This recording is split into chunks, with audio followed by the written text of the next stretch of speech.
Good evening to all of you साथियों।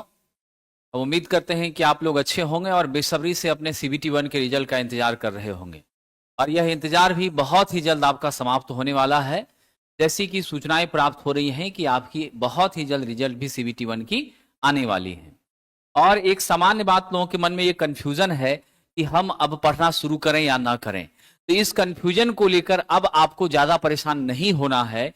जो भी छात्र OBC कैटेगरी में हैं, अगर वो 40 ±2 मार्क्स के करीब हैं तो मुझे लगता है कि वो बच्चे तैयारी में लग जाइए, क्योंकि 20-25 दिन का मात्र समय आपके पास है और इसी 25 डेज के भीतर आपको CBT 2 को क्या करना है, क्रैक करना है।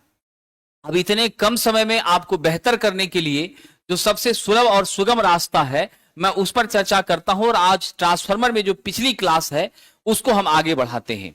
तो अभी बहुत सारे बच्चों का मैं कल कमेंट देख रहा था, उनका कहना था कि सर PDF मटेरियल हम कैसे प्राप्त करें। तो देखिए, इसके लिए परेशान आपको बिल्कुल नहीं होना है।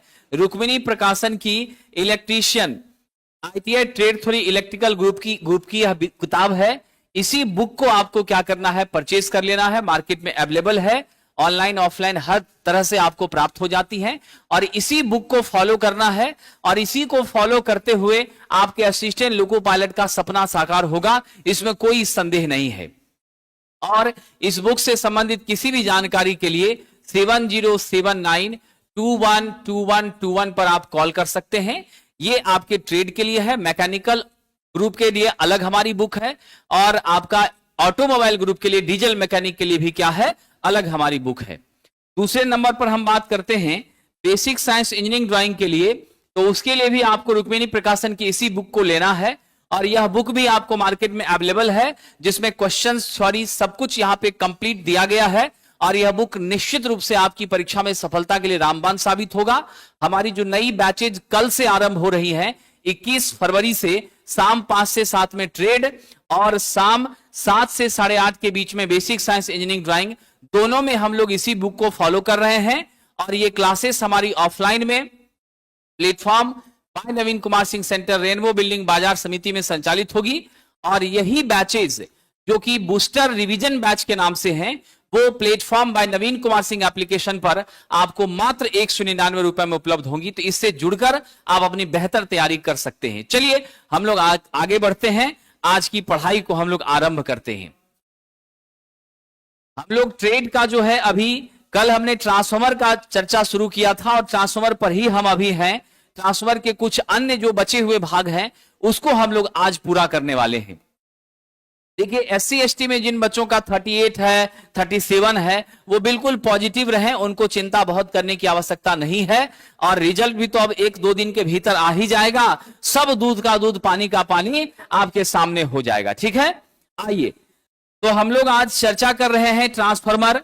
कई छोटी बातें आपने देखी, फ्रिक्शन लॉस 0 होता है, इफिशियंसी 97 से 99% तक होती है। हमारे ट्रांसफार्मर में पावर कांस्टेंट होता है, फ्रीक्वेंसी कांस्टेंट होती है, वोल्टेज को बढ़ा घटा सकते हैं, करंट को बढ़ा घटा सकते हैं। ये सारी चीजें जो हैं साहब आपकी यहां पर होती हैं।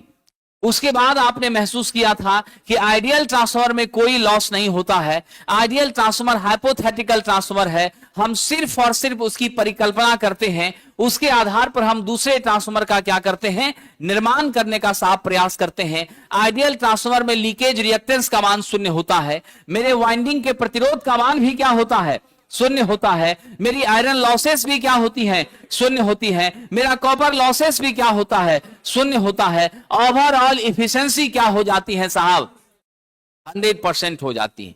क्या होती है, ओवरऑल इफिशिएंसी 100% हो जाती है। साथियों, अब का जो समय है ये 25 दिन का, ये 25 दिन का समय कहां से शुरू करना, कहां से खत्म करने का समय नहीं है। ये समय है आपको पढ़ने का और उन इंपॉर्टेंट चैप्टर्स को पढ़ने का जहां से प्रश्न आपकी परीक्षा में आएंगे।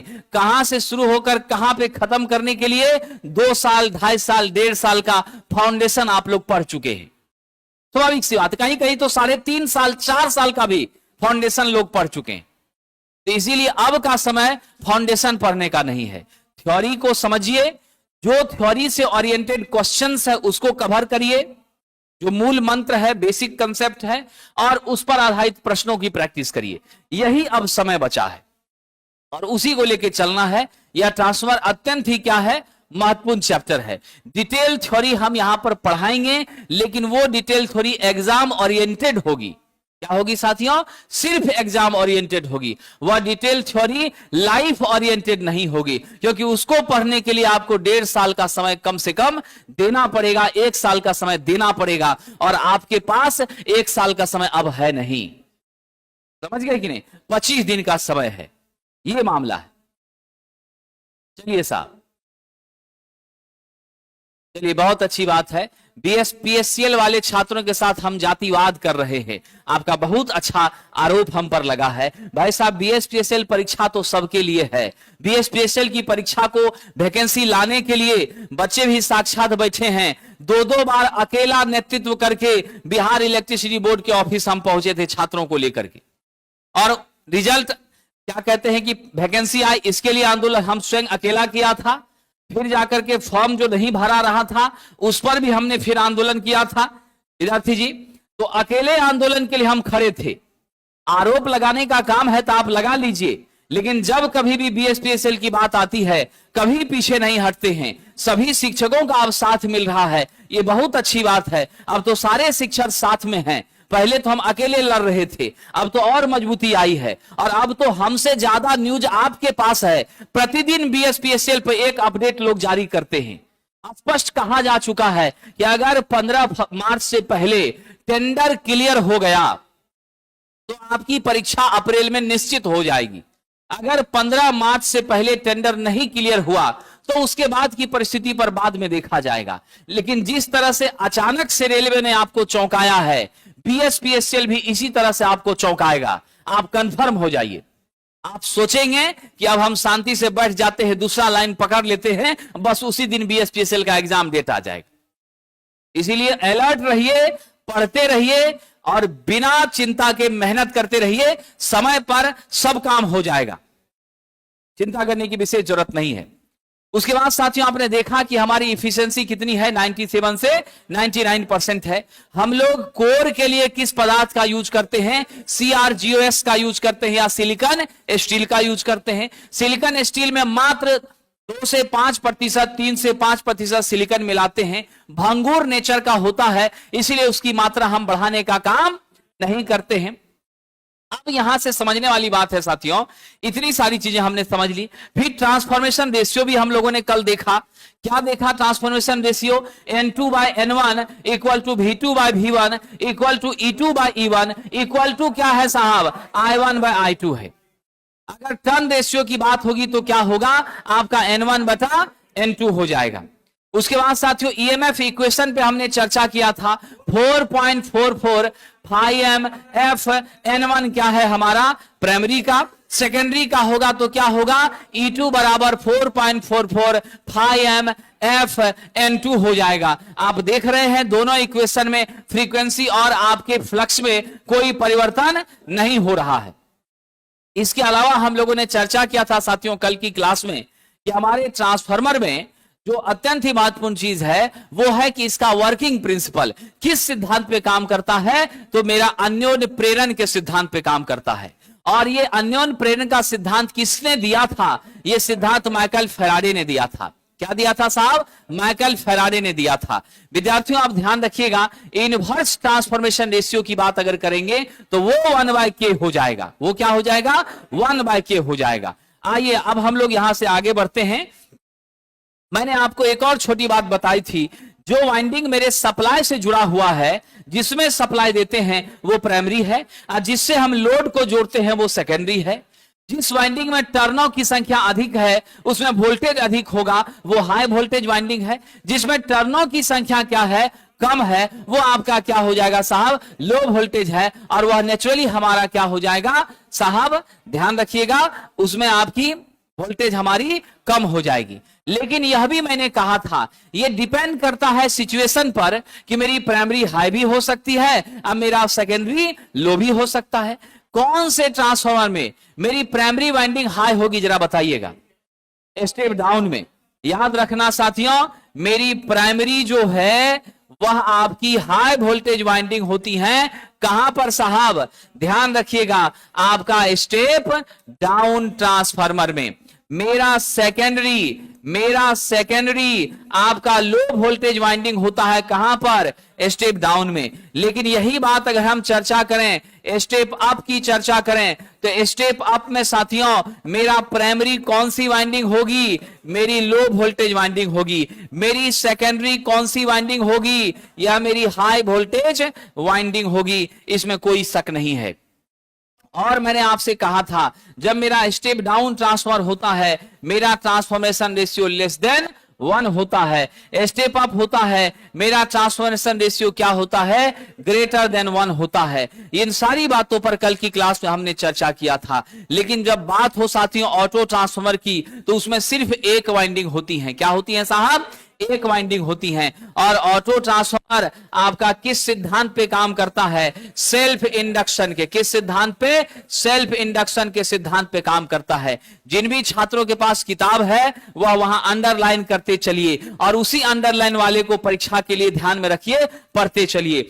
क्या है साहब? ऑटो ट्रांसफार्मर में सिंगल वाइंडिंग होती हैं, सेल्फ इंडक्टेंस के सिद्धांत पे काम करती है। हमारे ऑर्डिनरी ट्रांसफार्मर में 2 वाइंडिंग होती हैं, म्यूचुअल इंडक्शन के सिद्धांत पे काम करती है। दोनों वाइंडिंग के बीच में प्रतिरोध अनंत होता है। दोनों वाइंडिंग इलेक्ट्रिकली आपस में कनेक्टेड नहीं होती हैं, चुंबकीय रूप से जुड़ी होती हैं। लेकिन जब हम बात करते हैं ऑटो ट्रांसफार्मर में, तो यहां जो सिंगल वाइंडिंग होता है, यह क्या होता है साहब? यह वैद्युतिक रूप से क्या होती है? जुड़ी हुई होती हैं। मेरा छोटा सा सवाल है, आपके पास ऐसा एक ट्रांसफार्मर है, क्या है साहब? इधर हमने V1 सप्लाई दे दिया, इस साइड हमें क्या मिल रही है? V2 मिल रही है। यानी स्पष्ट है यह क्या है? स्टेप डाउन हमारा ऑटो ट्रांसफार्मर है। क्या है?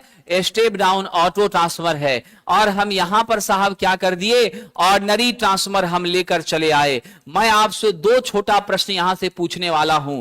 अब हमें यह छोटी सी बात बताने का आप कृपा करें साथियों, कि यहां तो हमने दिया है इनपुट वोल्टेज, ये मेरा प्राइमरी है, यहां मेरा सेकेंडरी है। मैं छोटी सी बात ये पूछना चाहता हूं कि इसके प्राइमरी वाइंडिंग है ना, मेरा प्राइमरी वाइंडिंग और जो मेरा सेकेंडरी वाइंडिंग है, इस दोनों के बीच में इलेक्ट्रिकल प्रतिरोध कितना है? अनंत है। और यहां मेरा इलेक्ट्रिकल प्रतिरोध अनंत नहीं है, यह क्या है साहब? मिनिमम है। मैं छोटी सी जानकारी आपसे लेना चाहता हूं, शॉर्ट सर्किट की संभावना ऑटो में ज्यादा रहेगी कि मेरे 2 वाइंडिंग में ज्यादा रहेगी? बिल्कुल सही जवाब है साथियों।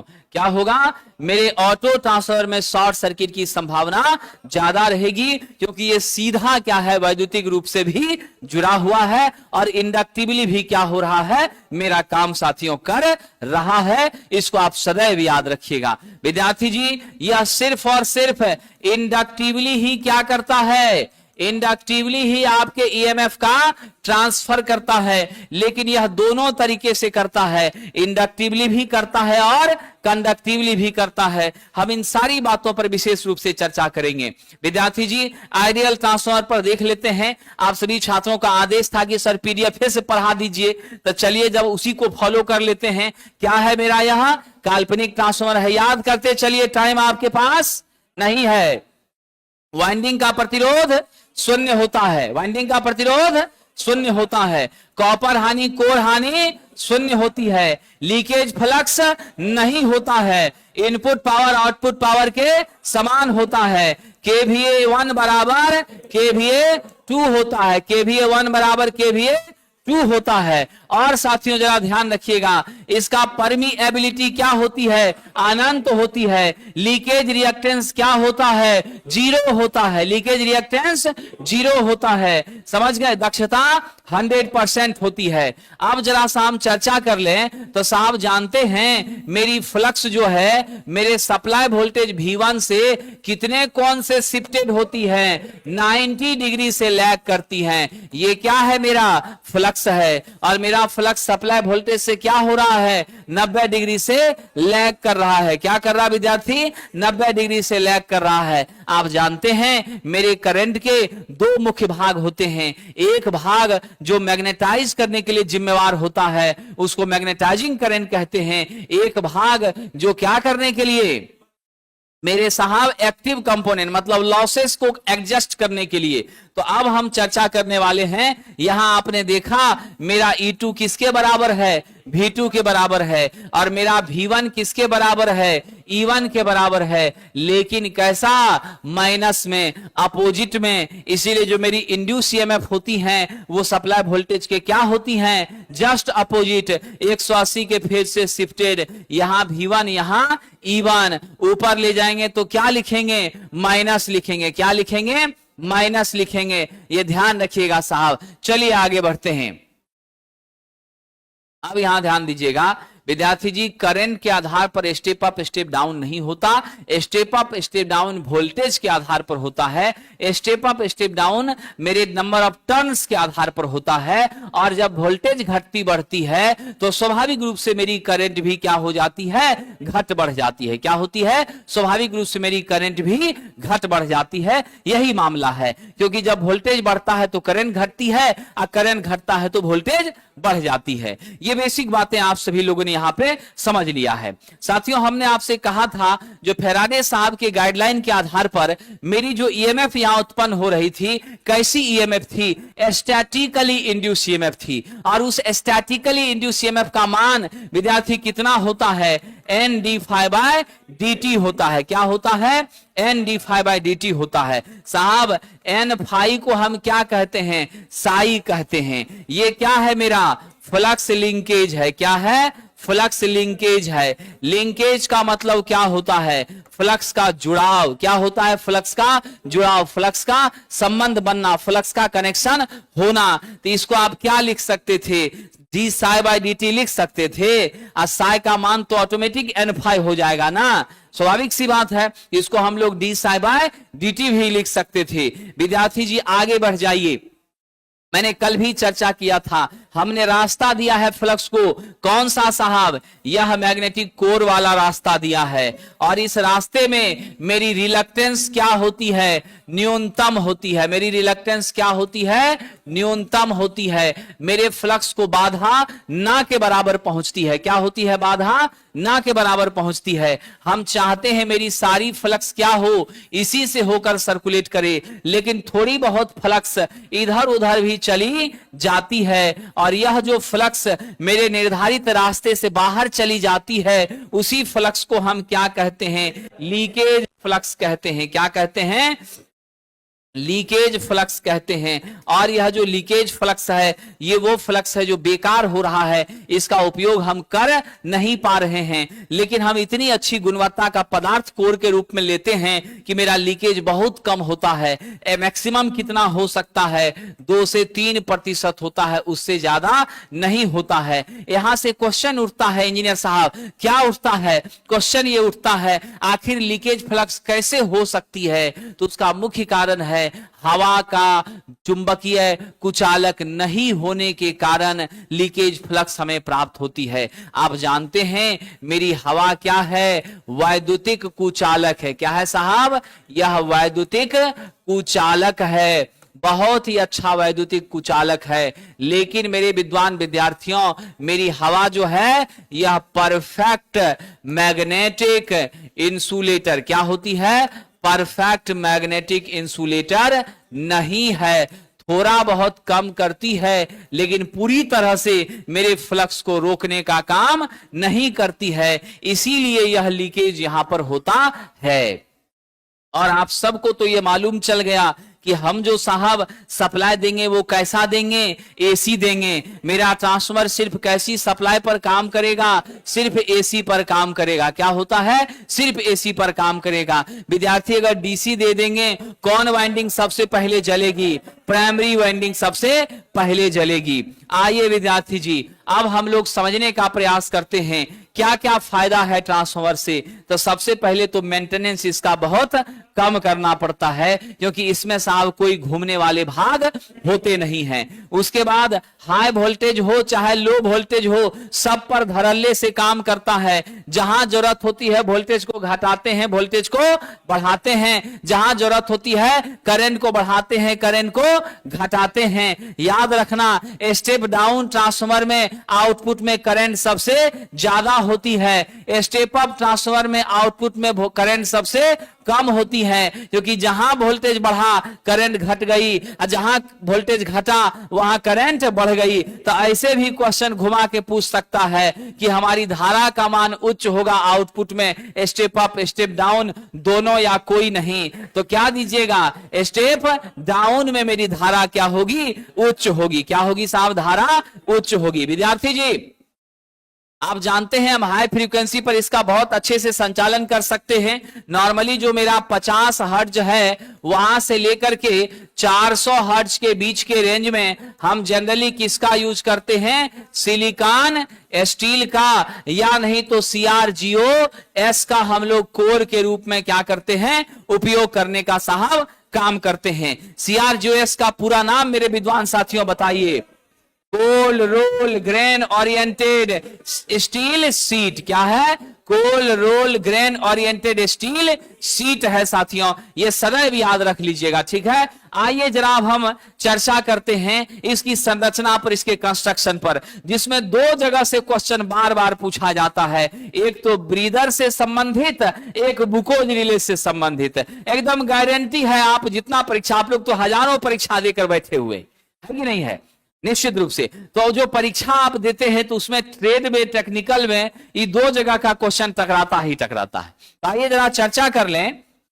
हमारे ट्रांसफार्मर का यह क्या है साहब, बड़ा वाला यह टैंक है। क्या है, टैंक है। और इस टैंक के अंदर ही हम क्या करते हैं, कोर को असेंबल करते हैं। इस कोर को जो असेंबल करते हैं तो इसको वर्टिकली असेंबल करते हैं, खड़ा रखते हैं, सुला के नहीं रखते। और जिस वर्टिकल भुजा पर वाइंडिंग लपेटी जाती है उसे हम लोग क्या कहते हैं, लिम्ब कहते हैं। यह जो तस्वीर दिख रही है वो क्या है साहब, आपका क्रॉस सेक्शनल व्यू है, यानी आगे का ढक्कन हटा करके तब सामने से हम लोग क्या कर रहे हैं, देख रहे हैं। तो जब सामने से देखते हैं तो फ्रंट व्यू हमको दिख रहा है, इसीलिए यह आयताकार हमको कॉइल नजर आ रहा है। अब साहब इस कॉइल से हमने क्या किया है, दोनों तरफ टर्मिनल निकाला है। एक तरफ से हमारी इनपुट होगी, एक हमारी क्या होगी, आउटपुट होगी। लेकिन जो आप कनेक्शन करेंगे तो ये हमारी बुशिंग है। क्या है साहब, ये बुशिंग है। और ये बुशिंग जो होती है यह इंसुलेटिंग मटेरियल की क्या है, बनी हुई है, पोर्सिलीन वगैरह की क्या होती है, बनी होती है। ये कुचालक पदार्थ है। आप जानते हैं हमारे इंसुलेशन की मोटाई, मेरे विद्वान साथियों, इंसुलेशन की मोटाई किस पर निर्भर करती है, बिल्कुल साहब वोल्टेज रेटिंग पर निर्भर करती है। अगर आप कैसे पहचानेंगे कि हाई वोल्टेज का बुशिंग है, इसका साइज छोटा है या लो वोल्टेज वाला बुशिंग है, इसका साइज बड़ा है या हाई वोल्टेज वाला बुशिंग है, समझिए कि नहीं। सुरक्षा सर्वोपरि है। इलेक्ट्रिशियन के लिए हमेशा ये कहा गया है, क्या कहा गया है, फर्स्ट सेफ्टी देन वर्क, पहले सुरक्षा तब काम। तो इसीलिए हम लोग यहाँ बुशिंग करते हैं। नीचे कॉपर की स्ट्रिप से हमारी प्राइमरी और सेकेंडरी दोनों की वाइंडिंग्स जुड़ी रहती हैं। एक तरफ से इनपुट, एक तरफ से हमारा आउटपुट जाता है। जिसमें वोल्टेज ज्यादा होता है उसके बुशिंग, उसके इंसुलेशन का टर्मिनल क्या करते हैं, मोटा बना देते हैं साथियों। अब इसके बाद क्या है, यहां पर देख लीजिए, हम लोग ट्रांसफार्मर में जब आपकी लॉसेस हो रही होती हैं, ये काम कर रहा होता है, वर्किंग कंडीशन में होता है, लॉसेस अकर होती हैं। लेकिन कुछ लॉस है जो बिना वर्किंग के भी होती रहती है, यानी लोड रहे ना रहे तब भी होती है। वो लॉस आपकी आयरन लॉस, हम उस पर आएंगे, आगे चर्चा करेंगे। लेकिन जो लॉसेस इसमें हो रही हैं, आयरन और कॉपर लॉस, उस लॉस के कारण क्या हो रहा है, उष्मा, हीट उत्सर्जित होती है। आप तो जानते हैं इलेक्ट्रिकल सिस्टम में कोई भी लॉसेस हमारी हैं तो उस लॉसेस का जो उत्सर्जन है किस रूप में होता है, उष्मा के रूप में होता है। और फिर उष्मा के रूप में जब हो रहा है ज्यादा हीट होगा तो वाइंडिंग का इंसुलेशन भी न पिघलेगा, उसके बाद तार तार आपस में टकरा जाएगी, नंगी तार, नेकेड वायर, फिर क्या होगा, शॉर्ट सर्किट होगी, मेरा पूरा जल जाएगा। इसको जलने से हमको क्या करना है, बचाना है। तो इसके लिए हम लोग क्या करते हैं, इसको ठंडा रखने का, शीतलन का प्रयास करते हैं। शीतलन करने के लिए इसमें तेल डालते हैं, ऑयल डालते हैं,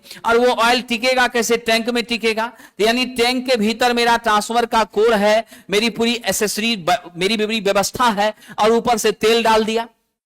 तेल डाल के इसको जो हम करते हैं तो तेल क्या काम करता है, याद रखिएगा साहब, टैंक में जो तेल डालते हैं दो काम करता है, एक मेरा कूलिंग करता है और दूसरा क्या करता है, इंसुलेशन भी मेंटेन रखता है। इंसुलेशन और कूलिंग दोनों काम करता है। विद्यार्थी जी एक छोटी बात सदैव याद रखिएगा, मेरे तेल का डाइलेक्ट्रिक स्ट्रेंथ 30 किलोवोल्ट प्रति mm से कम कभी भी नहीं होना चाहिए, इतना ही हम लोग लेते हैं, यह मेरा स्टैंडर्ड होता है, ठीक है। अब तेल डालने के बाद फिर क्या हो गया, मान लीजिए तेल काफी गर्म हो गया, तो उस परिस्थिति में क्या होता है, दुनिया की कोई भी वस्तु गर्म होकर के उसका वॉल्यूमेट्रिक एक्सपांशन होता है, आयतन उसका बढ़ता है। फिर क्या होगी, जो थोड़ा खाली जगह था जिसमें हवा थी वो हवा बाहर निकलने लगेगी, और ये तेल आपका कहां चला आएगा, मेरे इस कंजर्वेटर टैंक में चला आएगा। तो कंजर्वेटर टैंक जो है उस तेल को एक स्तर बनाए रखने के लिए सहारा प्रदान करता है, यानी मेरे टैंक के तेल को एक लेवल मेंटेन करने का काम करता है कंजर्वेटर। और फिर कंजर्वेटर के माध्यम से पाइप से क्या जुड़ा हुआ है, ब्रीदर जुड़ा हुआ है, और ये ब्रीदर जो होता है वो मेरा ट्रांसपेरेंट होता है। और साहब जी इसमें हम क्या डालते हैं, सिलिका जेल डालते हैं। क्या डालते हैं, सिलिका जेल डालते हैं। और ये सिलिका जेल का रासायनिक सूत्र होता है SiO2। अगर सिलिका जेल मार्केट में उपलब्ध नहीं है तो हम क्या ले सकते हैं, कैल्शियम क्लोराइड ले सकते हैं, CaCl2 ले सकते हैं। आप जानते हैं इसका काम क्या है, नमी को सोखना। मतलब जो मेरा लगा हुआ है साहब सिलिका जेल, वो जब मेरा ट्रांसफार्मर मान लीजिए गर्म है तब तो अंदर की हवा इसी ब्रीदर के माध्यम से बाहर निकल जाती है, ब्लू गैसेस, हॉट गैसेस, गर्म हवाएं। लेकिन जब आपकी नॉर्मलाइज होती है, ठंडक इसको प्राप्त होती है, नॉर्मल होता है, शीतलन होती है, फिर धीरे धीरे जब ऑयल का लेयर घटता है तो उस खाली जगह को भरने के लिए फिर से हवा चाहिए, तो फिर हमारी हवा सक कर लेती है, खींचती है। तो हवा जो खींचेगी तो वह आपका ब्रीदर, हवा जो बाहर से एटमॉस्फेयर से लेता है तो उस हवा में नमी नहीं होनी चाहिए, अंदर हमारे टैंक में सिर्फ सूखी हवा जानी चाहिए। इसके लिए हम क्या करते हैं, नमी को अवशोषित कराने के लिए यहां सिलिका जेल का इस्तेमाल करते हैं। मेरे विद्वान साथियों याद रखिएगा, जो नमी रहित हवा जाती है तो मेरे तेल का डाइलेक्ट्रिक स्ट्रेंथ मजबूत रहता है। अगर नमी चली जाएगी तो आपको याद रखिए मेरे तेल के डाइलेक्ट्रिक स्ट्रेंथ को क्या करेगा, कम कर देगा। बताइए,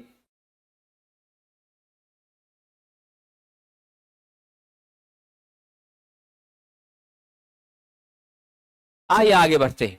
अब इतना ही नहीं, इसके अलावा साहब हम लोग क्या कर रहे हैं, आप लोगों ने खिचड़ी खाया होगा, कटोरे में कभी खिचड़ी खाते हैं, गर्मा गर्म खिचड़ी रहता है, कटोरा में डाल के खाते हैं, प्लेट में डालते हैं, फैलता है, विस्तारित होता है, जितना फैलता है हवा का संपर्क उतना ज्यादा होता है।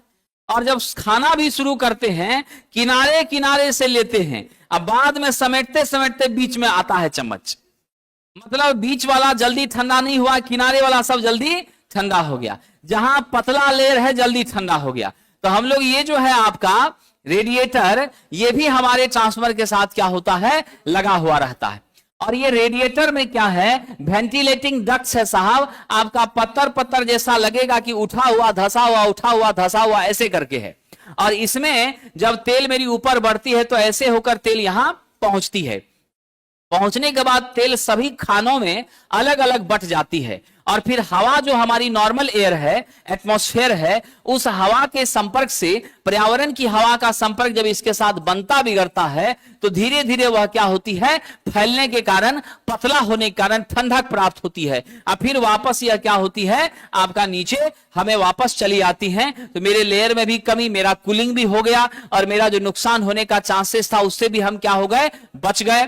जब विषम परिस्थिति होगी तब क्या होगा साहब, मेरा जो एग्जॉस्ट क्या होता है, प्रेशर रिलीज वाल्व यहां पर होता है। और जब बहुत ज्यादा सिचुएशन खराब है, पूरा मेंटेनेंस कुछ आप नहीं कर रहे हैं, तो लास्ट में मेरा एक्सप्लोजन वेंट क्या होता है, खुल जाता है। और जब वेंट खुलता है तो सारी की सारी हॉट जो आपकी ऑयल हैं या गैसेस हैं वो सब उससे क्या होती हैं, बाहर निकल जाती हैं। ब्लास्ट होने की कंडीशन से हम लोग क्या होते हैं, बच जाते हैं साथियों। तो यानी आपने देख लिया ना कि हम कितनी सारी चीजों का अरेंजमेंट ट्रांसफार्मर की सुरक्षा के लिए किया करते हैं, क्योंकि 1-2 रुपए में तो ट्रांसफार्मर होता नहीं है। जब आपका गड़बड़ाया था कितना घूस दिए थे,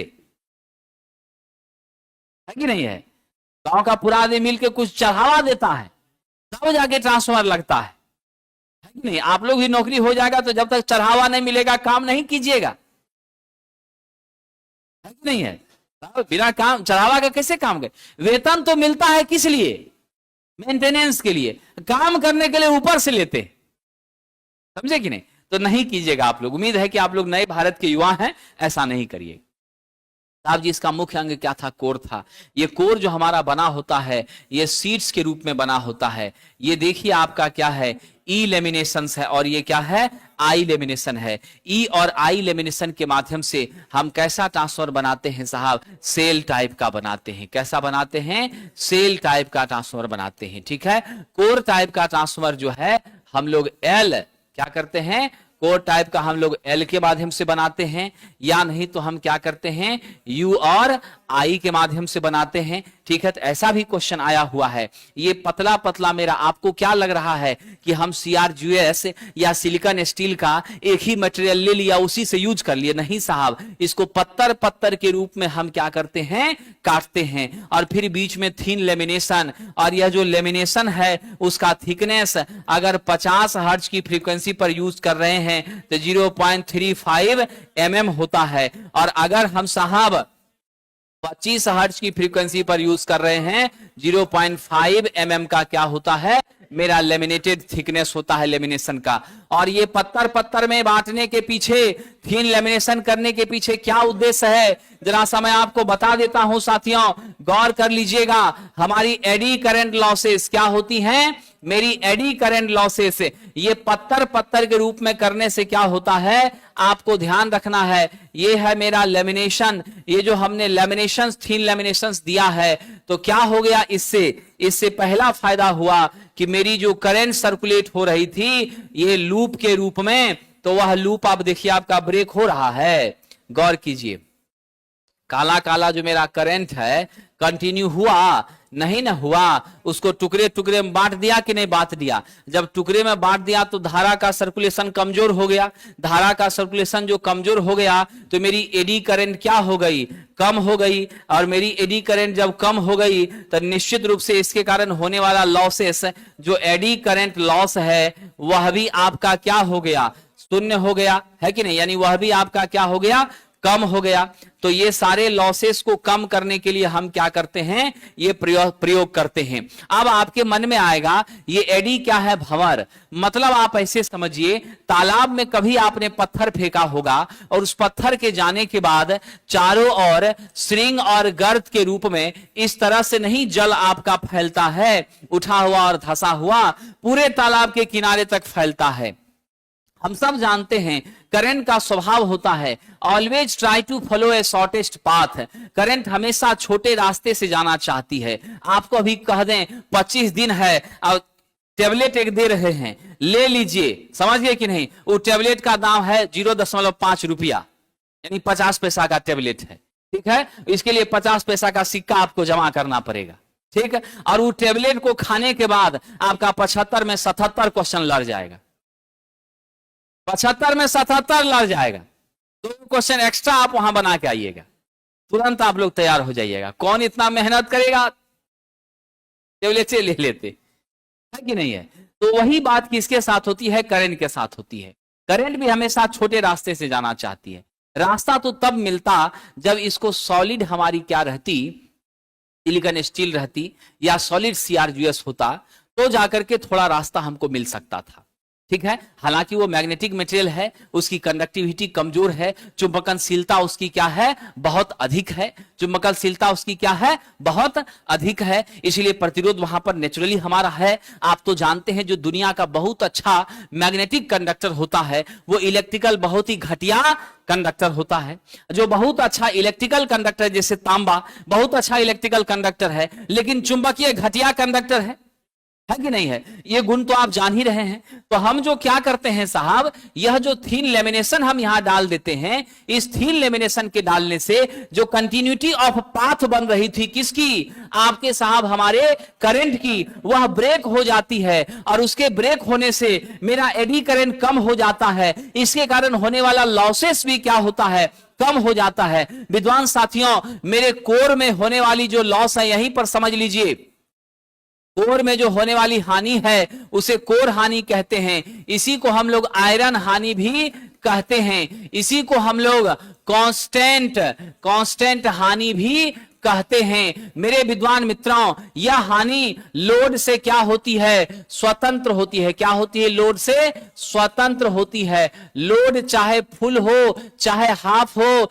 चाहे जीरो हो, कोई फर्क नहीं पड़ता, यह जितना हो रही है उतनी ही होती रहती है। अगर क्वेश्चन आपसे पूछे कि मेरा आयरन लॉस 500 वाट है फुल लोड पर, यदि हाफ लोड पर ट्रांसफार्मर को चलाया जाए तो आयरन लॉस का मान होगा, सीधा कहिएगा 500 वाट होगा, कोई फर्क इस पर नहीं पड़ेगा। विद्वान विद्यार्थियों गौर करिएगा, अब यहां जो मेरी कोर हानि है इसके दो अंग होते हैं, इसके दो संतान होते हैं, एक हिस्टेरेसिस होता है, एक एडी होता है। एडी पर हम अभी चर्चा कर रहे थे। ये एडी लॉस जो होती है इसका गणितीय मान होता है P बराबर KE BM square F square T square into V वाट। विद्यार्थियों, यहां BM मेरा अधिकतम चुंबकीय फ्लक्स घनत्व है, F मेरी आवृत्ति है, T मेरा क्या है साहब, थिकनेस ऑफ लेमिनेशन है। कि T क्या है, थिकनेस ऑफ लेमिनेशन। आप जानते हैं हमारा जो P है वह T स्क्वायर के क्या हो गया, समानुपाती। आप अगर मोटा इंसुलेशन दीजिएगा तो मेरी एडी करंट लॉस बढ़ती चली जाएगी और मोटा इंसुलेशन से रेजिस्टेंस का गुण अधिक हो जाएगा और चुंबकनशीलता घटती चली जाएगी। हम चाहते क्या हैं, हम एडी करंट को कम करना चाहते हैं, लॉसेस को कम करना चाहते हैं, लेकिन इसके चुंबकीय गुण को कमजोर करना कभी भी नहीं चाहते। अगर चुंबकीय गुण कमजोर हो जाएगा तो जबरदस्त फ्लक्स की लिंकिंग नहीं होगी, और जब जबरदस्त फ्लक्स का लिंकिंग नहीं होगा, जुड़ाव फ्लक्स का ज्यादा नहीं होगा, मेरा ईएमएफ बढ़िया होगा। जब फ्लक्स से कमजोर तो ईएमएफ कमजोर, ईएमएफ कमजोर तो मेरा आउटपुट कमजोर, आउटपुट कमजोर तो मेरा इफिशिएंसी कमजोर, तो ट्रांसफर आपका बहुत बेकार ट्रांसफर हो जाएगा। तो इस कारण से हम लोग हमेशा क्या करते हैं, थिकनेस लेमिनेशन की हमेशा कम रखते हैं और उसका मान कितना रखते हैं, 0.35 से लेकर के 0.5 mm के बीच रखते हैं। अब ये तो आप समझ गए क्या मामला है, क्यों हम लोग लेमिनेशन किया है। बहुत हाईलाइटेड क्वेश्चन है, बार बार टकराएगा, चाहे आपका ट्रांसफार्मर हो, चाहे आपका अल्टरनेटर हो, चाहे आपकी डीसी मशीन हो, चाहे उसके आर्मेचर कोर हो, कहीं पर भी अगर क्वेश्चन पूछा जाए कि आर्मेचर कोर में थीन लेमिनेशन क्यों किया जाता है, सीधा जवाब दीजिएगा एडी करंट लॉसेस को कम करने के लिए। ट्रांसफार्मर का कोर लेमिनेटेड शीट से क्यों बनाया जाता है, सीधा जवाब दीजिएगा एडी करंट लॉस को कम करने के लिए। दूसरा जो मेरा लॉस है वह हिस्टेरेसिस लॉस है। यह लॉस क्या होता है, तो आप तो देखा क्या साहब, हमारी जो स्वभाव है करंट की कैसी, अल्टरनेटिंग है, पॉजिटिव हाफ और निगेटिव हाफ। पॉजिटिव हाफ में मैग्नेटाइज हो रहा है और निगेटिव में डीमैग्नेटाइज हो रहा है। डीमैग्नेटाइजेशन मतलब क्या हो गया, रिवर्सल ऑफ मैग्नेटाइजेशन।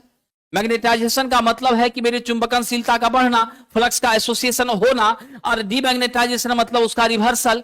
तो मैग्नेटाइजेशन का बार बार जो रिवर्सल होना है उसके वजह से चुंबकीय गुण क्या होती है, कमजोर हो जाती है। क्या होती है, कमजोर हो जाती है। और कमजोर होने के बाद क्या हो जाता है साहब, निश्चित रूप से हमारा फ्लक्स कमजोर हो जाएगा, मेरी आउटपुट कमजोर हो जाएगी, मेरा ईएमएफ कमजोर हो जाएगा। ये सारी बातें हैं। तो इसीलिए हम लोग क्या करते हैं, रिवर्सल ऑफ मैग्नेटाइजेशन के कारण समझ गए? रिवर्सल ऑफ मैग्नेटाइजेशन के कारण, ठीक है, ध्यान रखिएगा। नीरज जी, बहुत सम्मान है आपका, ठीक है ना? कोचिंग वाले अपना काम तो कर ही रहे हैं और करते ही रहेंगे, आपको भी अपना काम करते रहना है, समझ गए कि नहीं? कोचिंग वाले का मेहनत भी आपको देखना पड़ेगा, समझ गए कि नहीं? मैं तो कल भी कहा था, जीवन में जब किसी काम के संकल्प का आप बीड़ा उठाते हैं तो आपको समर्थन करने वाले अगर 1000 लोग मिलेंगे तो 5000 लोग गाली देने वाले भी मिलेंगे। अगर उस गाली देने वाले लोगों से आप डर जाएंगे तो आप जीवन में कभी आगे नहीं बढ़ पाएंगे। आज आपको कोई कह दे, रे बाबू 25 दिन में तुम्हारा से क्या होगा, तुमसे एलपी निकलेगा, जाओ छोड़ो बोरिया बिस्तर समटो, चलो निकलो। लेकिन याद रखिएगा, जिसके हौसले बुलंद होते हैं, मेहनत का जज्बा होता है, अपने जीवन को बदलने की क्या होती है, सामर्थ्य होती है, उसके लिए 5 दिन हो या 25 दिन हो, वो चमत्कार करके दिखा देता है साहब। स्वाभाविक सी चीज है। और कई बार ऐसा होता है कि 25 साल में जो आप नहीं पढ़ पाए वो 5 दिन के काम से मदद मिल जाती है। कई बार ऐसा होता है, कई बार होता है कि सुबह जो देख कर गए वही परीक्षा में आ गया। कई बार है कि इतना साल से पढ़ रहे हैं, कुछ नहीं टकरा रहा। तो इसीलिए आपके समय समय का क्या होता है साहब, वो स्थितियां बनती हैं, समझे कि नहीं? इसलिए ध्यान रखिएगा, मेहनत करते रहना है। चिंता को किसमें बदलना है साहब? मेहनत में बदलना है। तो यहां से हमारा क्या है, पीएच है, हिस्टैरिसीस लॉस है। ये जो हिस्टैरिसीस लॉस है इसका गणितीय मान कितना होता है? ये होता है साहब हमारा के एच, ये हिस्टैरिसीस कोएफिशिएंट है आपका, bm टू द पावर 1.6 आपका f इंटू v होता है। क्या होता है? bm to the power 1.6 f into v watt होता है। अब ये v मतलब वोल्टेज मत समझिएगा, ये v मेरा आयतन है। क्या है? मेरा आयतन है। और दोनों लॉसेस मेरा किस पर निर्भर कर रहा है? आवृत्ति पर निर्भर कर रहा है। यह भी बात याद रखिएगा। क्वेश्चन ये भी है, निम्नलिखित में कौन सी हानियां आवृत्ति पर निर्भर करती हैं? ऑप्शन में दिया है ताम्र हानि, ऑप्शन में दिया है आयरन हानि, ऑप्शन में दिया है एडी करंट लॉस, और डी नंबर दिया है बी और सी। बी और सी आयरन लॉस और आपका एडी करंट लॉस। ये मतलब आयरन मतलब कि आपका हिस्टैरिसीस और एडी करंट लॉस, ये दोनों हमारी क्या है? फ्रीक्वेंसी पर निर्भर करती हैं। तो ये छोटी बातें हैं, इसको याद रख लीजिएगा, नोट भी कर लीजिएगा। फॉर्मूला भी हो सकता है दे दे, समझ गए? फॉर्मूला भी आपको दे दे। हिस्टैरिसीस लॉस व्यक्त किया जाता है, सूत्र दे दिया है KH bm to the power 1.6 f into v। यहां से क्या पता चला? मेरा जो हिस्टैरिसीस लॉस है समानुपाती किसके है? F का। मेरा हिस्टैरिसीस लॉस किसके समानुपाती है? आपके मैक्सिमम फ्लक्स डेंसिटी के भी क्या है? समानुपाती है। अगर फ्लक्स डेंसिटी का समानुपाती है तो जरा मुझको बताइए, मेरा bm क्या होता है? फाइम बटा ए होता है। तो क्या साहब मेरा pH मेरे फाइम का भी समानुपाती नहीं हो जाएगा? बिल्कुल हो जाएगा। और साहब एक बात याद रखिए, इस हिस्टैरिसीस लॉस को कम करने के लिए हम क्या प्रयोग करेंगे? अच्छी गुणवत्ता का मैग्नेटिक मटेरियल। क्या करेंगे? अच्छी गुणवत्ता का मैग्नेटिक मटेरियल। आप जानते हैं यह मेरा B है, यह मेरा क्या है? ये एक्स एक्सिस पर हम H को लेते हैं। किसको लेते हैं? H को लेते हैं। यहां B को लेते हैं। यह मेरा क्या है? मैग्नेटिक फील्ड स्ट्रेंथ है। क्या है यह? मैग्नेटिक फील्ड स्ट्रेंथ है साथियों। और मैग्नेटिक फील्ड स्ट्रेंथ और ये मेरी क्या है? Flux density. इसके बीच का जो कर्व बनता है उसे क्या कहते हैं? BH कर्व कहते हैं। ठीक है, क्या कहते हैं? BH कर्व कहते हैं। और याद रख लीजिएगा साहब, ऐसा कर्व जो B और H के बीच के संबंध को व्यक्त करता है BH कर्व कहते हैं। अगर यह नैरो है मेरा, ध्यान रखिएगा, ये वाली लूप क्या कहलाती है? हिस्टेरेसिस। क्या कहलाती है? हिस्टेरेसिस लूप कहलाती है। समझ गए? और हिस्टेरेसिस लूप का एरिया जो है वह मेरे हिस्टैरिसीस लॉस के क्या होता है? समानुपाती होता है। अगर पतला है तो हिस्टैरिसीस लॉस कम होगा, मोटा है तो हिस्टैरिसीस लॉस ज्यादा होगा। यदि पतला है तो कौन सा मैग्नेटिक मटेरियल है? सॉफ्ट मैग्नेटिक मटेरियल है। क्या है? सॉफ्ट मैग्नेटिक मटेरियल है। सॉफ्ट मैग्नेटिक मटेरियल का एग्जाम्पल क्या है? इलेक्ट्रो मैग्नेट है। इलेक्ट्रोमैग्नेट क्या होता है? जल्दी मैग्नेटाइज और जल्दी डीमैग्नेटाइज हो जाता है। तुरंत यह क्या हो जाएगी? मैग्नेटाइज, तुरंत क्या हो जाएगी? डीमैग्नेटाइज हो जाएगी। कंसेप्ट क्लियर विद्यार्थी जी? अब जरा सा आ जाइए, अगर यही लूप मेरा क्या हो गया, सपोज कर लीजिए इस तरह का चौड़ा हो गया, तो ये मेरा क्या है? Hard magnetic material. क्या है यह? Hard magnetic material. और मेरी हार्ड मैग्नेटिक मटेरियल जो है यह आपकी क्या होती है? परमानेंट मैग्नेट होती है। डीसी एप्लीकेशन में हम इसका क्या करते हैं? प्रयोग करते हैं। इसमें मेरा पीएच क्या होगा? अधिक होगा। और इसमें मेरा पीएच क्या होगा? इसमें मेरा पीएच क्या होगा? कम होगा। समझ गए कि नहीं? तो हम लोग क्या करेंगे? ऐसे चुंबकीय पदार्थ का प्रयोग करेंगे जिसका विड्थ क्या हो, मेरा लूप का एरिया क्या हो? कम हो। क्या हो? लूप का एरिया कम हो। तो इसीलिए हम लोग क्या करते हैं? अच्छी गुणवत्ता का क्या करते हैं? अच्छी गुणवत्ता का मैग्नेटिक मटेरियल प्रयोग करके किसका कम कर सकते हैं? का प्रयोग करके हम पीएच को कम करते हैं। क्या करते हैं? पीएच को कम करते हैं। इसमें कोई शक नहीं है। तो दो बातें याद रखिएगा, हिस्टेरेसिस लॉसेस को कम कैसे करते हैं? अच्छी क्वालिटी के चुंबकीय पदार्थ का प्रयोग करके। और याद रखना, एडी करंट लॉस को कैसे कम करते हैं? तो साहब पतला लेमिनेशन करके। दोनों मामला क्लियर। और पीएच और पी दोनों को जोड़ देंगे तो क्या मिलेगा? आयरन लॉस मिलेगा। क्या मिलेगा विद्यार्थी? आयरन लॉस मिलेगा। आयरन लॉस कैसा लॉस है? कांस्टेंट लॉस है। आयरन लॉस कहां पर होता है? कोर में होता है। कहां होता है? मैग्नेटिक मटेरियल में होता है। कहां होता है? मैग्नेटिक मटेरियल में होता है। अब एक शब्द जो हिस्टेरेसिस है उसका क्या तात्पर्य होता है? वह ग्रीक शब्द है। उसका अर्थ है टू लैग बिहाइंड इट, पीछे पीछे चलना। कौन किसके पीछे चलता है?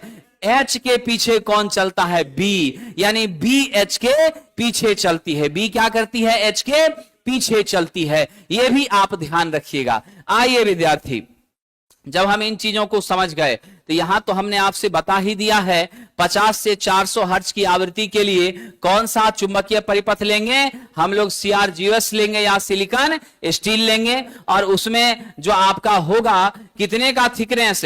0.35 mm का थिकनेस लेमिनेशन का रखेंगे। अगर 25 हर्ट्ज का आवृत्ति लेंगे तो 0.5 mm का क्या करेंगे? थिकनेस रखेंगे। इसमें कोई शक नहीं है। विद्यार्थी जी एक और छोटी बात याद रख लीजिएगा एग्जाम पॉइंट ऑफ व्यू से, कितने टेस्ला का फ्लक्स डेंसिटी CRGS में होता है? 1.5 का। कितना का साहब? 1.8 टेस्ला का। ये जो 1.8 टेस्ला है यह वेबर प्रति मीटर स्क्वायर है। यह भी ध्यान रख लीजिएगा, टेस्ला ही किसके बराबर होता है? वेबर प्रति मीटर स्क्वायर के बराबर होता है। इससे अधिक का हम लोग रखने का प्रयास नहीं करते हैं।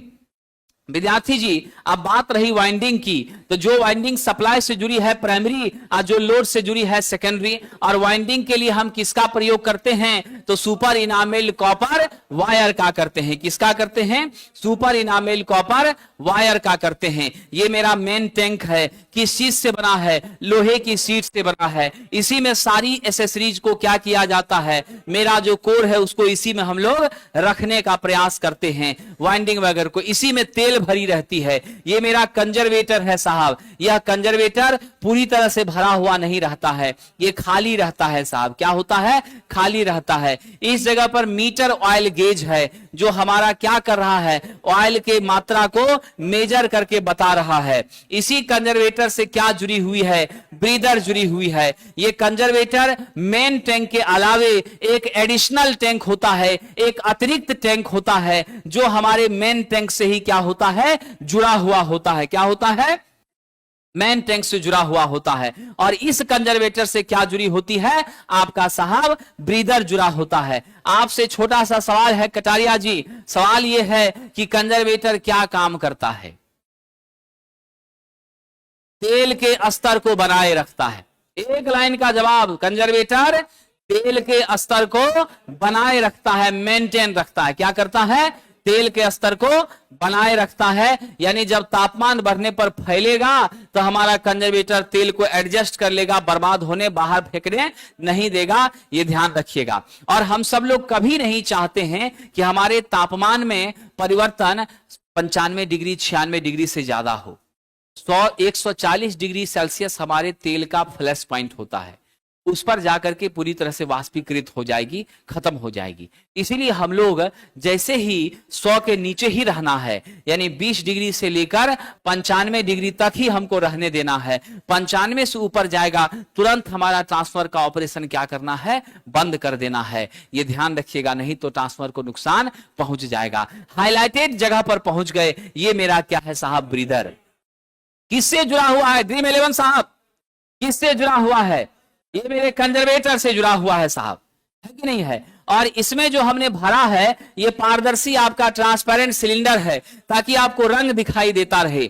जब हमारी क्या होती है, सिलिका जेल इसमें हमने भरा है। और ये सिलिका जेल आपकी क्या है साहब, SiO2 इसका रासायनिक सूत्र है। नमी को क्या कर रहा है, सोख रहा है। जब यह सिलिका जेल नमी नहीं सोखता है, सही अवस्था में रहता है, तो सही अवस्था में इसका रंग कैसा, सही अवस्था में इसका रंग ब्लू रहता है, नीला रहता है। क्या रहता है साहब, ब्लू रहता है, नीला रहता है।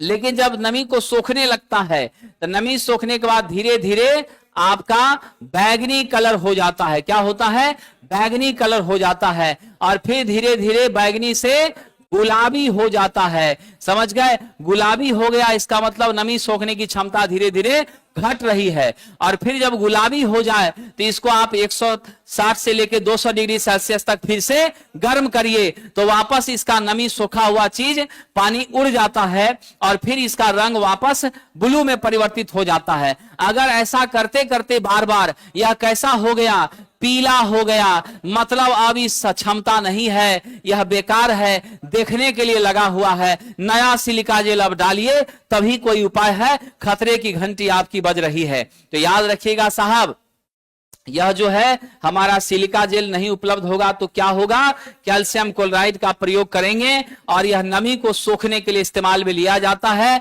सिलिका जेल का रंग समान रूप से कैसा, नीला। जब नमी सोखने लगता है तो बैगनी, अब बैगनी से फिर कैसा, गुलाबी। यदि गुलाबी हो जाए तो इसके अब क्षमता इसकी कमजोर हो रही है। तुरंत इसको निकाल के अब फिर क्या कीजिए, 150 से 200 डिग्री सेल्सियस पर गर्म कीजिए। गर्म करने के बाद जो पानी सोखा है वाष्प बन के उड़ जाता है, फिर से यह अपने नीले रंग में आ जाता है। 3-4 बार जब ऐसे कर दीजिएगा तो इसकी क्षमता बहुत खराब हो जाती है और ये पीला पड़ जाता है। जब पीला पड़ जाएगा तो मतलब साफ रिटायर हो गया है, एक्सपायर हो गया, डेथ हो गया, अब नया बदलिए, यही एकमात्र उपाय है। तो ये दोनों जगहों से साथी क्वेश्चन पूछेगा। समझ गए, कौन सा पदार्थ लेते हैं, सिलिका जेल लेते हैं। रासायनिक सूत्र क्या है, SiO2 है। क्या काम करता है, नमी को सोखने का काम करता है। कितने डिग्री पर गर्म करेंगे दोबारा यूज कर सकते हैं, 150 से 200। समान अवस्था में कैसा रंग होता है, नीला, फिर हमारा बैगनी, और जब उपयुक्त नहीं है तो आपका साहब बिल्कुल गुलाबी हो जाता है, पिंक हो जाता है। याद रखिएगा विद्वानों। आगे बढ़ते हैं सरकार।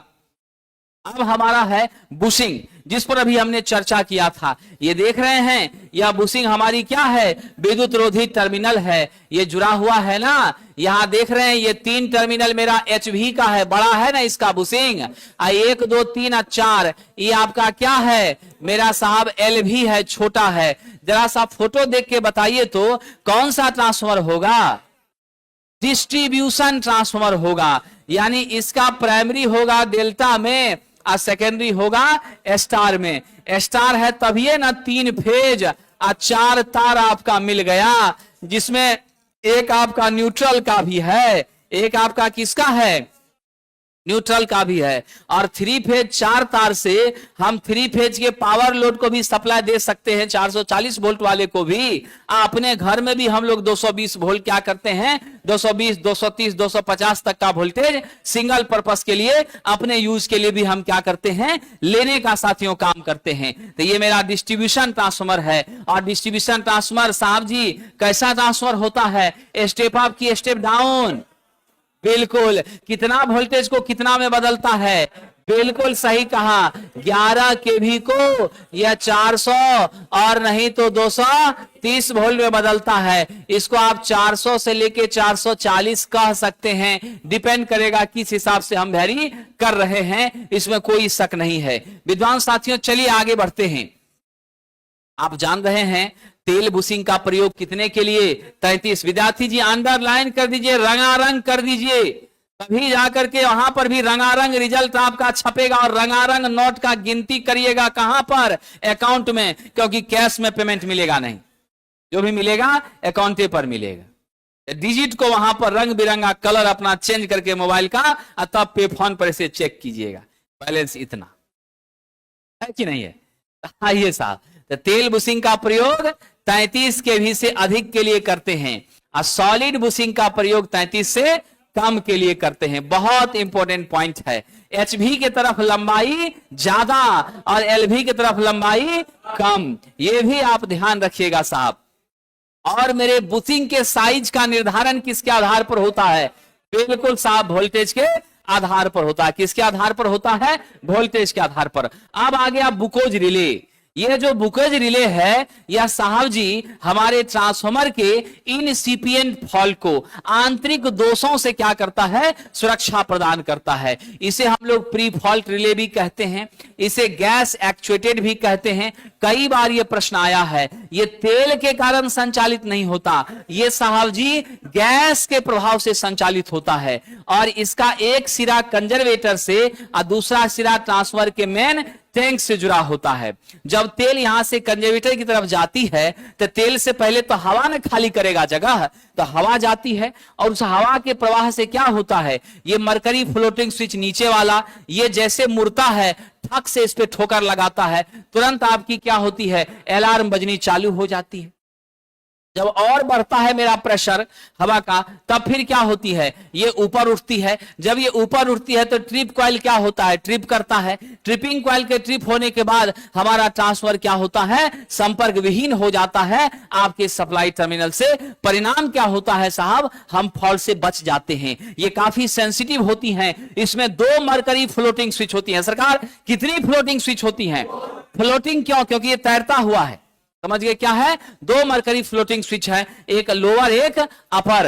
अलार्म के लिए एक होता है और एक हमारा ट्रिपिंग के लिए होता है। विद्यार्थी जी याद रखिएगा, इसमें जो है किसके आधार पर संचालित होती हैं? गैस के कारण संचालित होती हैं।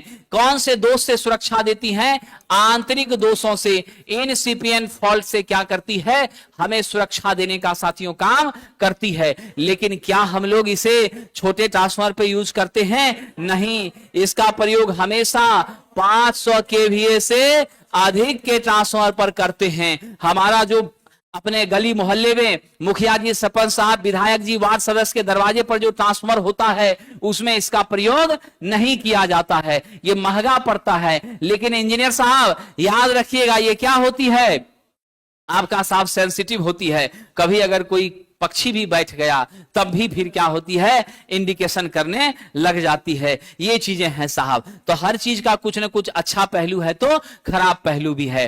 तो एक्चुअल में यह कैसा दिखता है? इस तरह का दिखता है। मेरे आंतरिक फॉल्ट की हमको सूचना ध्वनि के माध्यम से देने का काम साथियों करता है। चलिए साहब, हम लोग आगे बढ़ते हैं। ये बहुत ही सुलभ माध्यम है हमारे फॉल्ट से हमें बचाने का, इसमें कोई शक नहीं है। विद्यार्थी जी, अब यहां एक्सप्लोजन वेंट पर आ गए, जिसके बारे में मैंने चर्चा किया था। जब अंदर का प्रेशर बहुत ज्यादा हो जाएगा तो एक्सप्लोजन वेंट उस प्रेशर को क्या करेगा? रिलीज करेगा। और जब यहां से प्रेशर रिलीज हो जाएगी तब जाकर के हमारी क्या होगी? ट्रांसफार्मर सुरक्षित रह जाएगा। नहीं तो ब्लास्ट, ये वही है, सेफ्टी वॉल्व है। जब कुकर का प्रेशर बहुत बढ़ जाए और आपकी सीटी जाम हो जाए तो उस स्थिति में आपका सेफ्टी वॉल्व ही क्या होता है? उड़ जाता है और फिर प्रेशर अंदर से रिलीज होती है और फिर आपका कुकर सुरक्षित। नहीं तो सेफ्टी वॉल्व और मेरा सीटी दोनों आपका क्या हो जाए? जाम हो जाए तो फिर ब्लास्ट होता है। आपको क्या खतरा होगा? आपके ऊपर में जो रह रहा है विद्यार्थी, उसको फिर चमत्कार महसूस हो जाता है कि नहीं है? काफी ज्यादा नुकसान होता है। छत भी, वो भी छोटा बॉयलर ही ना है जी, झारखंड से ना आया है, क्या है? छोटा बॉयलर है। चलिए साहब जी आगे बढ़ते हैं।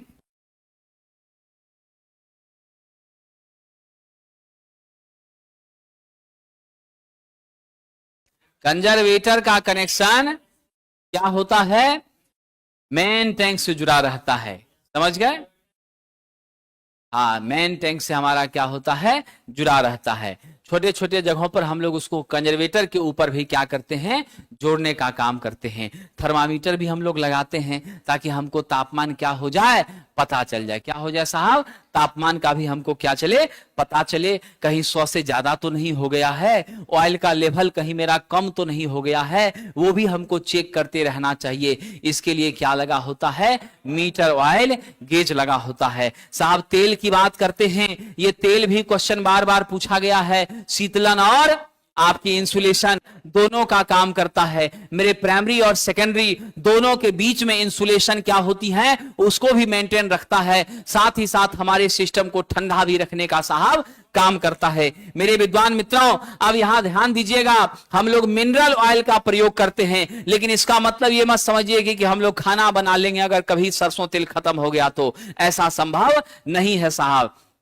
ये कैसी ऑयल होती हैं, पैराफिन ऑयल होती हैं और नेफ्थेनिक ऑयल होती हैं। ये पैराफिन जो होता है, एन पैराफिन और वैक्स की मात्रा इसमें इंक्लूड होती है और 530 डिग्री सेल्सियस तक के उच्च बॉइलिंग पॉइंट पर सस्टेन कर सकती हैं। और नेफ्था बेस्ड ऑयल का हम ज्यादा यूज कर रहे हैं क्योंकि यह लो करंट रेटिंग के ट्रांसफार्मर में ज्यादा यूज की जाती है। लेकिन एक बात जरूर है कि इसमें ऑक्सीडेशन जो है वह आपका आसानी से होता है। स्लज वगैरह जो है आपका नीचे पेंदी में जमता नहीं है और कूलिंग भी क्या होती है, बेहतर होती है। समझ गए कि नहीं? और जो खादान वगैरह में ट्रांसफार्मर यूज होगा हाइड्रोकार्बन मटेरियल के माध्यम से, हाइड्रोकार्बन तत्वों के माध्यम से, लिक्विड्स के माध्यम से, तो वहां हम कौन सा तेल यूज करेंगे, सिंथेटिक ऑयल का यूज करेंगे। आज वर्तमान में जो तेल हम यूज कर रहे हैं उसका रासायनिक नाम क्या है, पायरोक्लार है। क्या नाम है सरकार?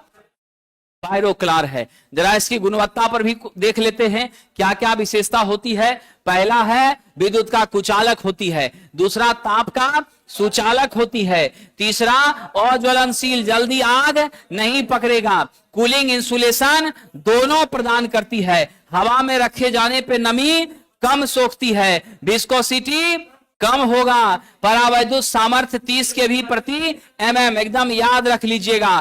फ्लैश पॉइंट कितना जी, 140 डिग्री सेल्सियस। कितना? 140 डिग्री सेल्सियस।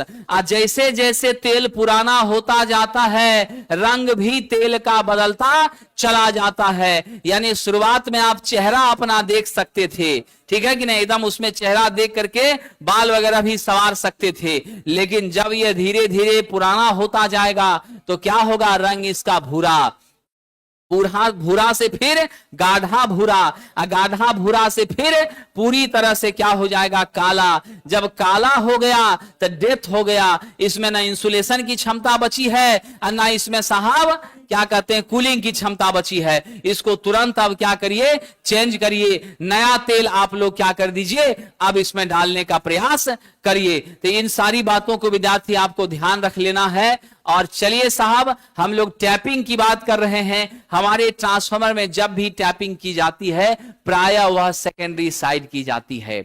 लोड के सापेक्ष वोल्टेज के मान को घटाने और बढ़ाने के लिए अपनी आवश्यकता अनुसार हम क्या करते हैं, टैपिंग करते हैं। और टैपिंग के लिए मेरा सबसे फेवरेबल हिस्सा होता है एचवी साइड। क्या होता है, एचवी साइड। समझ गए? ये भी हम लोगों को क्या करना है, ध्यान देना है। अगर इसमें छेड़छाड़ करिएगा तो क्या हो जाएगा सरकार, बिल्कुल आपकी फॉल्ट हो जाएगी, चिंगारी उत्पन्न होगी, दिक्कत होगा। साथियों, इंडस्ट्रियल ट्रांसफार्मर के हाई वोल्टेज साइड समांतर हम लोग क्या करते हैं, टैपिंग करते हैं। तो ये भी क्वेश्चन आया हुआ है, एचवी साइड टैपिंग करेंगे और टैपिंग करके लोड को वोल्टेज की मात्रा कम और ज्यादा की जाती है, इसमें कोई शक नहीं है। दो तरह का टैप चेंजर होता है, ऑफ लोड टैप चेंजर और ऑन लोड टैप चेंजर। समान रूप से एक लाइन में पूछा जाए तो सिर्फ और सिर्फ क्या होता है साहब, सेकेंडरी के साइड हम लोग टैपिंग करने का काम करते हैं। किधर करते हैं साहब,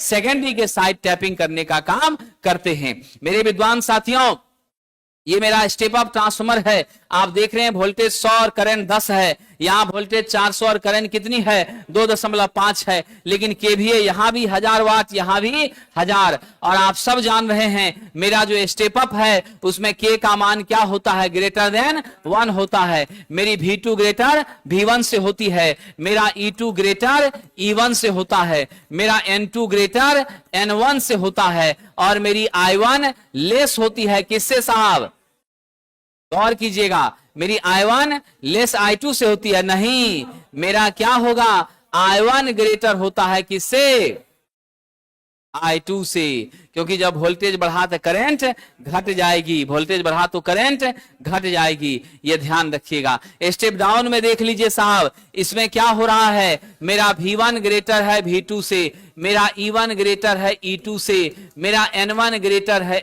N2 से, और मेरे विद्वान मित्रों यहाँ के क्या है, लेस है किससे साहब 1 से, और मेरा I2 ग्रेटर है किससे I1 से, तो यानी जिधर वोल्टेज घट रहा है वो मेरी क्या है, स्टेप डाउन है। अब चलिए साहब यहां ध्यान देते हैं, मेरा कहेगा वह कौन सा ट्रांसफार्मर है जिसके सेकेंडरी में टर्नों की संख्या ज्यादा होती है, स्टेप अप। वह कौन सा ट्रांसफार्मर है जिसके सेकेंडरी में टर्नों की संख्या कम होती है, स्टेप डाउन। बिल्कुल जवाब दे देंगे, वह कौन सा ट्रांसफार्मर है जिसके सेकेंडरी करंट की मात्रा कम होती है, स्टेप अप। स्टेप अप में सेकेंडरी करंट की मात्रा कम होती है। वह कौन सा ट्रांसफार्मर है जिसके सेकेंडरी करंट की मात्रा अधिक होती है, स्टेप डाउन में सेकेंडरी की मात्रा क्या होती है, अधिक होती है। ये ध्यान रखिएगा साहब, तो ये छोटा छोटा चीज हमेशा दिमाग में लेके चलना है। मेरे विद्वान साथियों, हम लोग जो हैं अब चर्चा करेंगे कुछ उन बातों पर कि कोर टाइप और सेल टाइप के ट्रांसफार्मर पर। विद्यार्थी जी 25 से लेके 400 हर्ट्ज का फ्रीक्वेंसी होगा, क्या यूज होगा, सिलिकॉन स्टील या CRGS, किसके रूप में, कोर मटेरियल के रूप में, विद्यार्थी जी कोर मटेरियल के रूप में। और आपका ऑडियो फ्रीक्वेंसी 20 से 20 किलो हर्ट्ज होगा, किसका यूज करेंगे, आयरन कोर का। आपका साहब कम्युनिकेशन फ्रीक्वेंसी किलो हर्ट्ज से मेगा हर्ट्ज होगा, क्या होगा, पाउडर्ड फेरोमैग्नेटिक एलॉय का यूज होगा। अगर रेडियो फ्रीक्वेंसी गीगा हर्ट्ज पर होगी तो कौन सा कोर लेंगे, एयर कोर लेंगे। पल्स ट्रांसफार्मर जो इलेक्ट्रॉनिक ट्रांसफार्मर है, सॉफ्ट फेराइड्स का प्रयोग करेंगे। तो अलग अलग आवृत्ति पर हम कोर के पदार्थों का चयन भी क्या करते हैं, अलग अलग करने का साहब काम करते हैं। विद्वान साथियों, कोर टाइप के ट्रांसफार्मर में मेरे फ्लक्स को कितना पाथ मिलता है, एक ही पाथ मिलता है। और ये कोर टाइप का ट्रांसफार्मर मेरे सीरीज मैग्नेटिक सर्किट का क्या होता है साहब, सीरीज मैग्नेटिक सर्किट का एक बेहतर एग्जाम्पल होता है, क्योंकि सीरीज मैग्नेटिक सर्किट में भी फ्लक्स को कितने रास्ते मिलते हैं, एक मिलते हैं। आपका सीरीज इलेक्ट्रिकल सर्किट में करंट को कितने रास्ते मिलते हैं, एक मिलते हैं। विद्यार्थी जी टोपी हटा दीजिए, पूरा का पूरा चीज दिमाग में जाएगा, नहीं तो वो बैरियर का काम कर रहा है, माइंड में नहीं एंट्री होने दे रहा। सरकार आप भी खोल दीजिए, पूरा दिमाग में अंदर प्रवेश करेगा। अरे क्या चिंता, हल्का सफा चटे ना है जी, नौकरी लगेगा तो बाल लगवा लेना, क्या दिक्कत है कि रही है, नहीं लगेगा तब ना दिक्कत है, लगने के बाद बाल लगवा लेगा। आजकल के युग में सब संभव है। आइए आगे बढ़ते। तो साहब हमारा क्या है, सिंगल फेज और 3 फेज की बात हो रही है। हमारे कोर में क्या किया है हमने, कॉपर को दोनों लिंब पर, कितने लिंब है इसमें, 2 लिंब है, दोनों लिंब पर हमने क्या किया, वाइंडिंग लपेटा है। और आपकी वाइंडिंग ही चारों तरफ से कोर को क्या की है, ढक ली है। मेरा कॉपर का क्या होता है, यहां ज्यादा इस्तेमाल होता है, यानी कॉपर की मात्रा यहां अधिक इस्तेमाल की जाती है। इसलिए जब कॉपर अधिक इस्तेमाल की जा रही है तो ऐसी स्थिति में क्या होगा साहब, लॉस मेरी ज्यादा होगी। तो जरा ध्यान रखिएगा, ई और आई और डबल ई, इस दोनों टाइप के लेमिनेटेड सीट का प्रयोग कहां यूज होता है, सेल टाइप के ट्रांसफार्मर में। और डबल एल यू आई का कहां यूज होता है, कोर टाइप में। ये भी पूछ सकता है। यदुवंशी जी ध्यान दीजिएगा, आपका एल एल और यू आई क्या होगा, कहां यूज होगा, कोर में। डबल ई और ई आई कहां यूज होगा, सेल में यूज होगा, है कि नहीं है।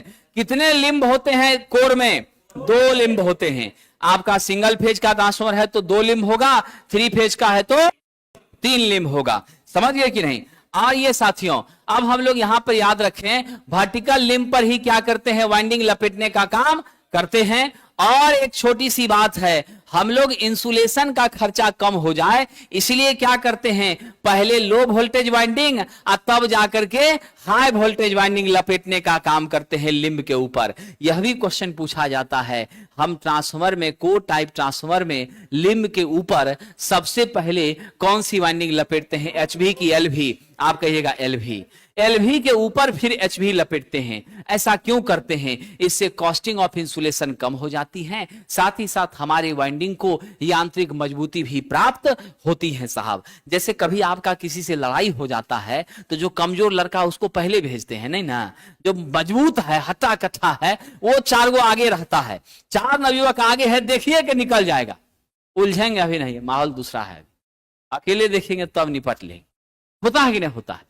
कमजोर को भेजिएगा, अरे इसको चटनी बना लेंगे, होता है ना। तो इसीलिए क्या हो रहा है, हम लोग हाई वोल्टेज को क्या करते हैं ऊपर, और नीचे किसको करते हैं, लो को। ऐसा करने से फायदा क्या हो रहा है, तो हमारी साहब इंसुलेशन भी कम लगती है, मेरा कॉस्टिंग भी क्या होता है, बचत हो जाता है, समझ गए।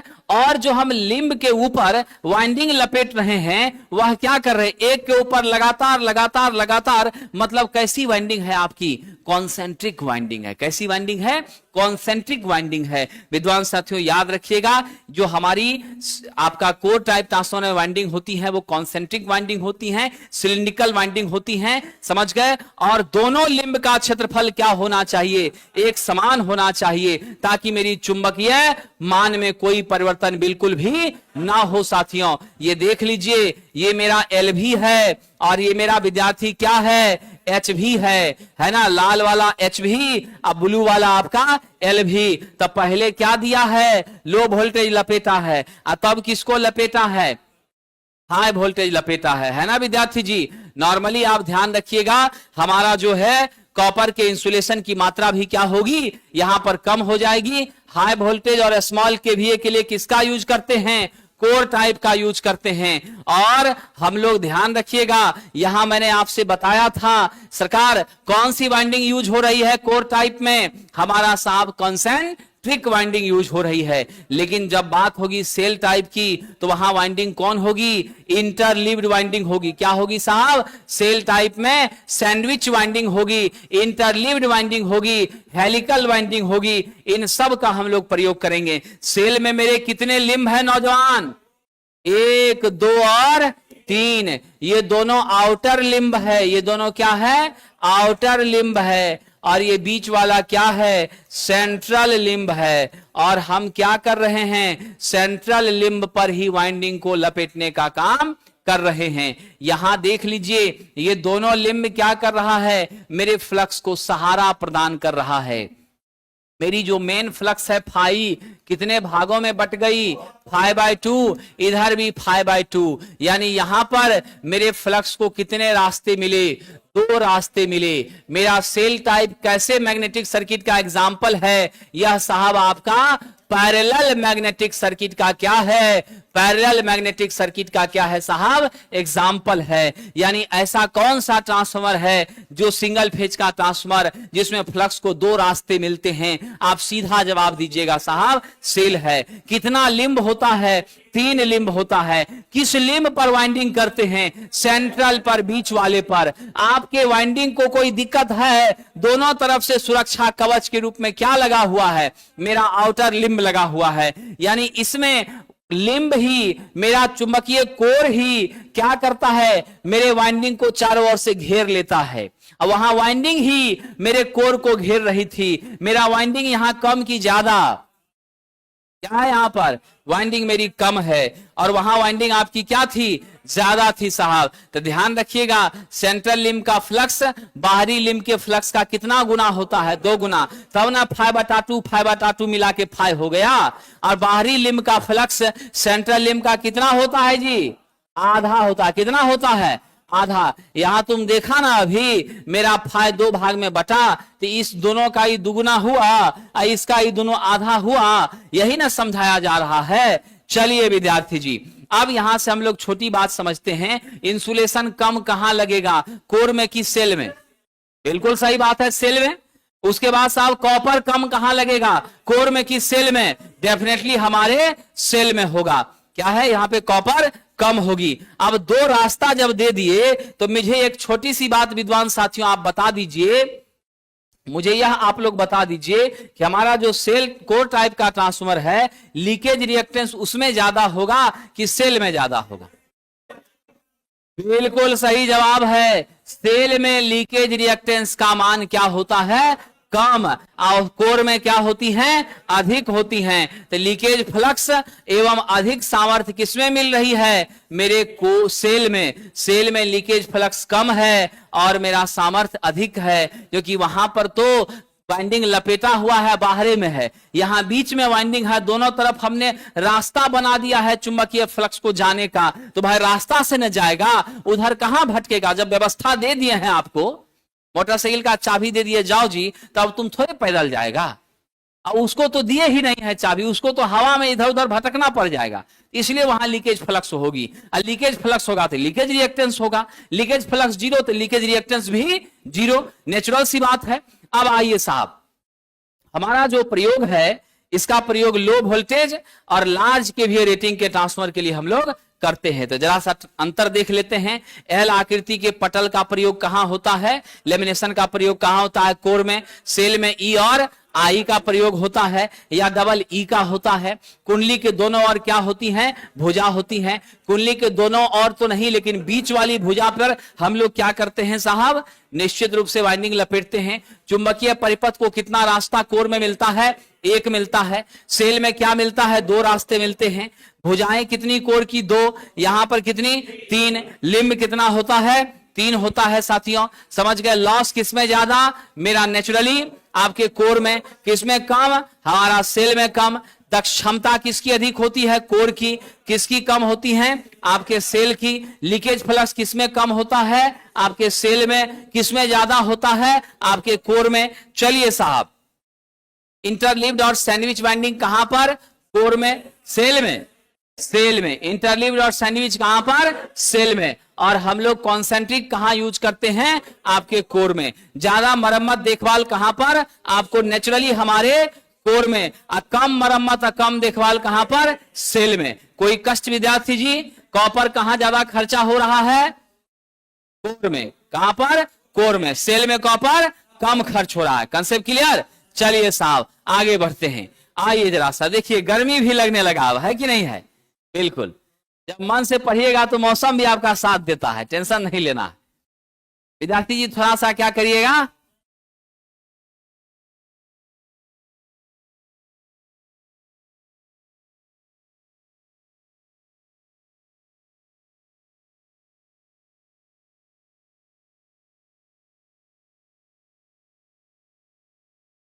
हाँ। प्राइमरी और सेकेंडरी और लो हाई का बात क्या है, ये समझ लीजिए। प्राइमरी होता है जिसमें सप्लाई दे रहे हैं, और सेकेंडरी होता है जिसमें हम क्या कर रहे हैं, आउटपुट ले रहे हैं। ये स्पष्ट हो गया। अब रही बात की हमारा लो और हाई जो हम लपेटते हैं, तो वो लो और हाई का रीजन है कि लो वाला जो है उसमें नंबर ऑफ टर्न्स कम होगा, कम वोल्टेज होगा। हाई वाले में मेरा नंबर ऑफ टर्न्स ज्यादा होगा, हाई वोल्टेज होगा। अब ये दोनों में से कोई भी हो सकता है। हम अपने सुविधानुसार क्या करते हैं, तो अगर एक ही साइड प्राइमरी एक ही साइड सेकेंडरी कर देते हैं तो हमारे लिए क्या होता है, असंतुलन की स्थिति पैदा हो जाती है। तो हम समान रूप से क्या करते हैं, अब तो हमको 2 वोल्ट 4 वोल्ट 10 वोल्ट पर तो यूज करना नहीं रहता है। हम तो साहब कितने पे 765 के भी तक के रेंज पर यूज कर रहे हैं। तो ऐसी स्थिति में हम क्या करते हैं, कुछ भाग इस पर कुछ भाग उस पर, फिर एचवी का कुछ इस पर एचवी का कुछ उस पर, फिर दोनों टर्मिनल को क्या करते हैं, कॉमन एचवी वाला निकाल के उस साइड और कॉमन एलवी वाला निकाल के इस साइड। व्यवस्था तो हम सेट कर दिए, लेकिन कनेक्शन मेरा क्या है, अलग अलग मामला है, समझे। तो हमको सुविधा भी मिल जाती है और काम भी आपका चल जाता है। मतलब आपको जाना है कुंभ स्नान करने के लिए, आप देख रहे हैं भीड़ भाड़ बहुत है। एक ट्रॉली आपने लिया और 3 आदमी जा रहे हैं, कोशिश किया कि 3 लोग जाएंगे तो 3 ट्रॉली हो जाएगा, बर्डन बहुत हो जाएगा। तो ही सीट कंफर्म हुआ है। अब ट्रॉली रखेंगे कि अपना बैठेंगे, तो क्या होगा भाई, एक ही ट्रॉली रहेगा, उसी में तीनों आदमी क्या करिए, अपना कपड़ा मैनेज कर लिए। कपड़ा मैनेज कर लिए, फिर एक वाले खटाल में ऊपर वाले चेन में रख लिए इसका कपड़ा, अंदर वाले का हाथ में इसका है, इधर वाला हाथ में इसका है, अब फिर लेके चले गए, नीचे में डाल दी, 2 सीट कंफर्म है ना, 2 आदमी लेट जाएंगे, 1 आदमी बैठेंगे, फिर 2 पलट पलट के काम चल जाएगा। समझ गए कि नहीं? वही व्यवस्था यहां भी हम लोग कर रहे हैं। आइए साहब, अब ये स्पेशल टाइप का मेरा क्या है, ट्रांसफॉर्मर है। अब स्पेशल टाइप में क्या होता है, ठीक है कि नहीं, ये मेरा बैरी प्रकार का है, इसमें कई सारे मल्टी कोर होते हैं, बहुत सारे कोर होते हैं, और मैक्सिमम कोर होने के कारण यहां लीकेज फ्लक्स का तो कोई सवाल ही पैदा नहीं होता है। जब इतना ज्यादा आपने इसको रास्ता प्रदान कर दिया है फ्लक्स को जाने का, तो क्यों इधर उधर जाएगा। तो ये बैरी टाइप मेरी स्पेशल टाइप की है, इसमें बहुत ज्यादा चुंबकीय मार्ग होते हैं और बहुत ज्यादा क्या होते हैं साहब, इसमें कोर होते हैं, नंबर ऑफ कोर्स इसमें कई ज्यादा होती हैं, वाइंडिंग में उष्मा का विकिरण होता रहता है, इसीलिए यह अन्य आपके ट्रांसफार्मर की अपेक्षा ज्यादा बेहतर कूलिंग देने का काम करती है। हालांकि साहब इसका प्रयोग हम लोग विशेष पर्पस के लिए कर रहे हैं, लीकेज फ्लक्स इस यहाँ पे सबसे कम। अगर आपसे पूछ लिया जाए, हालांकि इसका यूज हम लोग अब करना छोड़ दिए हैं, लेकिन एक छोटी बात याद रखिएगा, अगर आपसे विद्वान साथियों परीक्षा में पूछ दिया जाए निम्नलिखित में किस ट्रांसफार्मर में लीकेज फ्लक्स न्यूनतम होता है, ऑप्शन दिया है आपका कोर टाइप, ऑप्शन दिया है सेल टाइप, और तीसरा दे दिया है बैरी टाइप, तो आप क्या कहिएगा, क्या कहिएगा, बैरी टाइप। चलिए साहब आगे बढ़ते हैं। चलिए विद्यार्थी जी, यहां दरवाजे पर बाराती आ गया है असिस्टेंट लोको पायलट का, आप कह रहे हैं कि बीएसपीएसएल का सेट चला दीजिए। अरे भैया, बाराती जो दरवाजा पर आया है उसका ना स्वागत पहले करेंगे, और जो बाराती अभी साज सवार करने का कोशिशें कर रहा है उसका क्या करेंगे, अभी है कि नहीं है।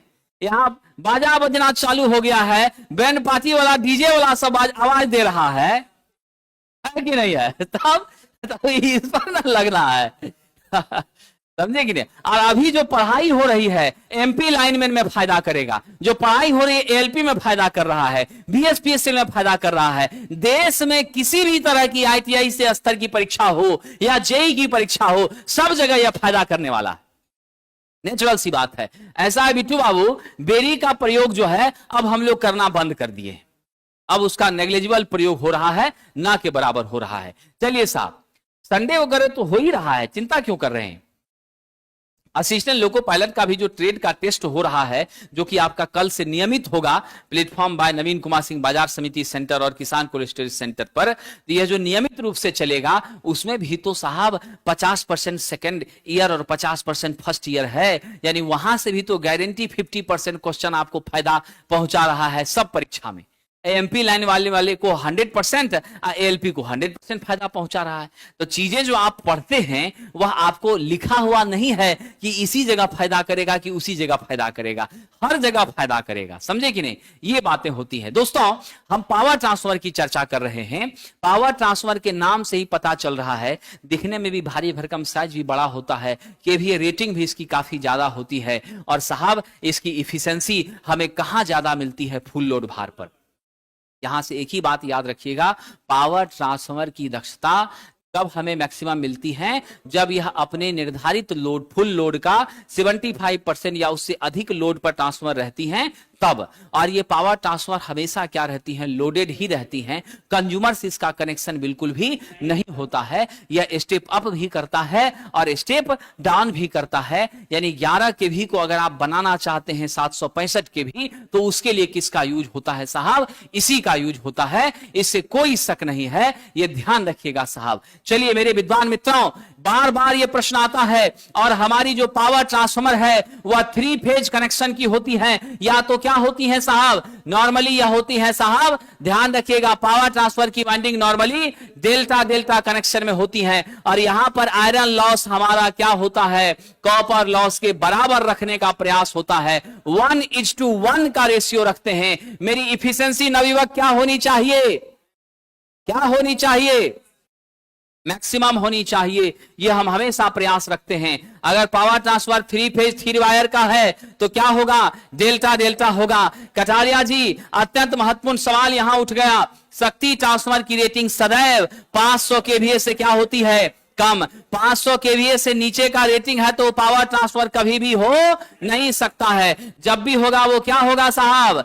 बिल्कुल साथियों, आपका क्या होगा? 500 से नीचे है तो आपका पावर नहीं होगा, समझ गए? 500 से ऊपर है तभी क्या होगा? पावर ट्रांसफर होगा। विद्यार्थी जी ध्यान रखिएगा, हमारी यहां पर आपने देख लिया कि 95 से 97%, 98% तक दक्षता को हम पाने का प्रयास करते हैं। जो क्वेश्चन इंपॉर्टेंट यहां पर है वो यही है कि मेरी मैक्सिमम इफिशिएंसी पावर ट्रांसफर पर फुल लोड के करीब प्राप्त होती है। पावर ट्रांसफर से कंज्यूमर जुड़ा हुआ नहीं रहता है। यदि हम 75% लोड से ज्यादा पर हैं तभी हमारा क्या हो जाएगा? इफिशिएंसी इसमें अधिक मिलेगी, इसमें कोई शक नहीं है। नौजवान, डिस्ट्रीब्यूशन ट्रांसफर आपके गली मोहल्ले में मुखिया जी, सरपंच साहब, वार्ड सदस्य के दरवाजे पर लगा होता है, समझ गए? क्योंकि सरकार की सभी योजना उन्हीं के पास पहुंचने का प्रयास होती है, क्योंकि सबसे ज्यादा दिक्कत में वही रहते हैं। बुरा मत मानिएगा, यह समाज में ऐसा ही देखने को मिलता है। हमसे ज्यादा अनुभव आप लोगों को है। आइए साहब, अब इसमें क्या है? ये हमारी है डिस्ट्रीब्यूशन ट्रांसफर, जो आने जाने के रास्ते में दिखती है। यह आपकी कौन सी कनेक्शन में होती है? डेल्टा स्टार में होती है। डेल्टा स्टार जो है वह स्टेप अप के लिए प्रयोग किया जाता है, लेकिन इसका स्पेशल उपयोग क्या है साहब? स्टेप डाउन के लिए। यहां आउटपुट में आपको 3 फेज 4 वायर की संरचना जो है साथियों प्राप्त होती है। क्या होती है? 3 फेज 4 वायर की संरचना प्राप्त होती है। यह कौन सा टाइप का ट्रांसफार्मर है? स्टेप डाउन है। मेरे विद्वान साथियों, बताया था ये 3 बुशिंग आपका 11 के भी इनपुट में देते हैं, है ना? और आप आउटपुट में क्या लेते हैं? इससे आउटपुट में आपका 230 वोल्ट मिलता है, एक फेज और एक न्यूट्रल में कनेक्शन करने से। और फेज टू फेज लीजिएगा तो आपका 400 से 440 वोल्ट तक का वोल्टेज मिलता है। और ये सप्लाई आप आटा चक्की मिल को, बर्फ फैक्ट्री को, गैरेज वाले को, छोटे छोटे इंडस्ट्री को दे देते हैं, और ये हम लोग अपने घरों में लेते हैं। हमेशा याद रखिएगा, स्टार कनेक्शन से पावर लोड और लाइट लोड, प्रकाशीय लोड, छोटे लोड, दोनों को विद्युत की क्या होती है? आपूर्ति हो जाती है साहब। 400 से 440 हमने कहा है, द मैग्नीट्यूड इज टॉलरेबल। ये मान 415 भी हो सकता है, इसमें कोई शक नहीं है। चलिए आगे बढ़ते हैं साहब, ठीक है? विद्यार्थी जी, प्रशांत बाबू, जो बैच हमारा है, नाम है उसका बूस्टर रिवीजन बैच। उस बैच में हम लोग पूरे असिस्टेंट लोको पायलट में जिस 15 चैप्टर की चर्चा कल की क्लास में हमने किया है, समझ गए? उस 15 चैप्टर को हम आपसे डिस्कस करेंगे, उसके क्वेश्चंस भी आपको बताएंगे, प्रीवियस क्वेश्चंस भी आपसे चर्चा करेंगे, साथ ही साथ उसकी प्रैक्टिसेस भी आपको होगी। प्लस डेली हमारा जो चलेगा 75 क्वेश्चन का 20 टेस्ट, उसका यूट्यूब पर डिस्कशन भी होगा, ठीक है? और कल से जो हमारी नई बैच आ रही है ऑफलाइन में और ऑनलाइन में, उस बैचेज में बेसिक साइंस में कल होगा यूनिट एंड डायमेंशन स्टार्ट, ठीक है? और आपका जो चैप्टर हमारा चल रहा है वही चलेगा आपका साहब जी हमारे ट्रेड में जो है, इसी को कंटिन्यू हम लोग आगे लेकर जाएंगे। और आपको जो चलेगा हमारी classes basic science engineering drawing की, तो उसमें 7 से 7:30 बजे के बीच में इंजीनियरिंग ड्राइंग होगा, 7:45 तक हो सकता है, और उसके जस्ट बाद आपका बेसिक साइंस फिर कंटिन्यू हो जाएगा, 8:30 या 9 बजे तक भी हो सकता है, ठीक है? और प्रतिदिन आपको पीडीएफ पहले ही भेज दिया जाएगा, जिसमें 25 क्वेश्चन उस चैप्टर से संबंधित रहेंगे, जो वो क्वेश्चन हैं जो अभी के पैटर्न में परीक्षा में आ रहे हैं, ठीक है, लेटेस्ट।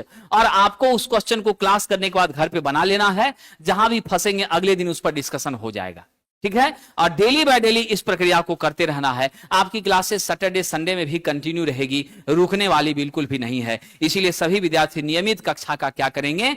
आगमन करेंगे, समय निकालेंगे, समय को बिल्कुल बर्बाद नहीं करेंगे, और स्वास्थ्य का भी ध्यान रखना है, बीमार भी नहीं पड़ेंगे। तो साथियों, ये मेरा क्या था? स्टेप डाउन ट्रांसफार्मर था, 400 से लेकर के 440 वोल्ट, ठीक है विद्यार्थी जी? आप जरा ध्यान रखिएगा, इसकी दक्षता क्या होती है? मेरी 50% लोड पर अधिक होती है, क्योंकि पूरा दिन यह क्या होता है? लोड में नहीं रहता, कभी लोड है, कभी नहीं है, कभी बहुत ज्यादा है।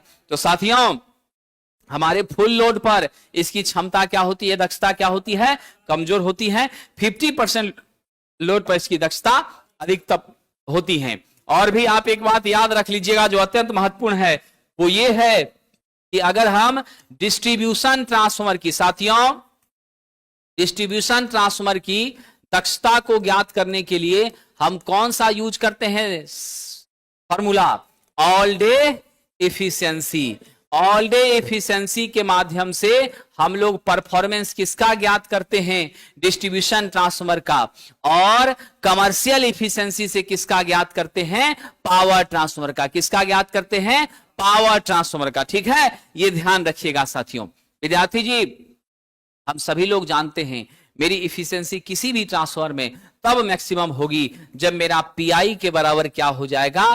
पीसीयू हो जाएगा। जब मेरा पीसीयू पीआई के बराबर हो जाएगा तब जाके मेरी इफिशियंसी क्या हो जाएगी? मैक्सिमम हो जाएगी, एटा मैक्सिमम हो जाएगी। ये भी आप ध्यान रखिएगा। एक मेरा आइसोलेशन ट्रांसफार्मर है, ऐसा ट्रांसफार्मर जिसके प्राइमरी और सेकेंडरी दोनों के नंबर ऑफ टर्न्स क्या होंगे? आपस में बराबर होंगे। जब मेरा N1 बराबर N2 होगा, मेरी V1 बराबर क्या हो जाएगी? V2 हो जाएगी। ऐसे स्थिति में आपको लगता है कि धारा का प्रवाह हो पाएगा? सवाल ही पैदा नहीं होता है। करंट का कंडक्शन संभव बिल्कुल भी नहीं है। इस तरह का ट्रांसफार्मर आइसोलेशन का काम करता है, डीसी को अवरुद्ध करता है। दो इलेक्ट्रिकल सिस्टम को आप चाहते हैं क्या करना साहब? अलग करना, सेपरेट करना, तो वो भी आप इसके माध्यम से करने का काम करते हैं। विद्यार्थी जी, ईएमएफ इक्वेशन पर हमने कल चर्चा कर दिया था, है कि नहीं है? और हम यहां चर्चा करने वाले हैं नो लोड की स्थिति पर। साथियों याद रखना, जब मेरा ट्रांसफार्मर नो लोड पर होता है मतलब क्या है? सेकेंडरी आपकी कैसी है साथियों? ओपन है। मेरी सेकेंडरी कैसी है? ओपन है। अब यहां पर ध्यान रखिएगा, जब सेकेंडरी मेरी ओपन है, लोड के साथ कोई कनेक्शन नहीं है, तो जब आपको लायबिलिटीज नहीं होती है तो आप ज्यादा टेंशन लेते हैं। जब लायबिलिटीज होती है तो टेंशन लेते हैं। तो जब मेरा साहब यहां ओपन है तो हमको मैग्नेटाइजेशन के लिए करंट ज्यादा चाहिए कि कम चाहिए? बिल्कुल कम चाहिए। उस समय जो मेरी करंट होती है वह कितनी होती है? I1 का मान I0 के क्या होता है? समकक्ष होता है। और ये नो लोड करंट मेरा 2 से 5% किसका होता है? मेरे I1 का होता है। और बाकी बचा हुआ 85% जिसको मैग्नेटाइज करना था मेरे इस सेकेंडरी वाले को, ठीक है कि नहीं? उधर तो मेरा लोड है ही नहीं, तो वो क्या हो जाता है? जीरो हो जाता है। मेरी I2 यहां क्या हो जाती है साहब? शून्य हो जाती है। अब यहां गौर करिएगा, जब मेरा ट्रांसफार्मर नो लोड पर होता है तो हमारी उस समय जो करंट इस सर्किट को संचालित करने के लिए आवश्यक होती है वह करंट नो लोड करंट कहलाती है। और उस नो लोड करंट का मान फुल लोड करंट का, मेरे मेन करंट I1 का मात्र कितना होता है? 2 से 5% होता है। और इसके दो भाग होते हैं, एक आपका वर्किंग कंपोनेंट, एक आपका मैग्नेटाइजिंग कंपोनेंट। साथियों मैग्नेटाइजिंग को IM या I म्यू से सूचित करते हैं। ये मैग्नेटाइजिंग कंपोनेंट मेरे फ्लक्स के उत्पादन के लिए क्या है? आवश्यक है। मेरे फ्लक्स के विकास के लिए क्या है? आवश्यक है। और ये जो है आपका साहब हमारी जो लॉसेस है, उस लॉसेस को कंपनसेट करने के लिए क्या है? आवश्यक है। क्या है साहब? उस लॉसेस को कंपनसेट करने के लिए आवश्यक है। तो हमारे यहां पर क्या हो जाते हैं? यहां देख लीजिए, नो लोड का रेजिस्टेंस R0 मिलता है और यहां नो लोड का रिएक्टेंस क्या मिलता है? X0 मिलता है। साथियों हमारी I0 दो भाग में बढ़ती है, एक magnetising component of current IM, एक आपका working component of current IW। ठीक है, अब यहां हम लोग फेजर बनाते हैं। आपको तो मालूम है मेरे ट्रांसफार्मर में साहब जी क्या एक समान रहती है? फ्लक्स। क्या होती है? मेरी फ्लक्स एक समान रहती है। जब मेरी फ्लक्स एक समान है तो हम रेफरेंस हमेशा फेजर में किसको लेते हैं? जिस राशि का मान नहीं बदल रहा। वह व्यक्ति जिसकी बात हर क्षण बदल रही है उस पर भरोसा करेंगे, या जो एक बार बोला है उसी पर टिका हुआ है उस पर भरोसा करेंगे? बिल्कुल साथियों, क्या है?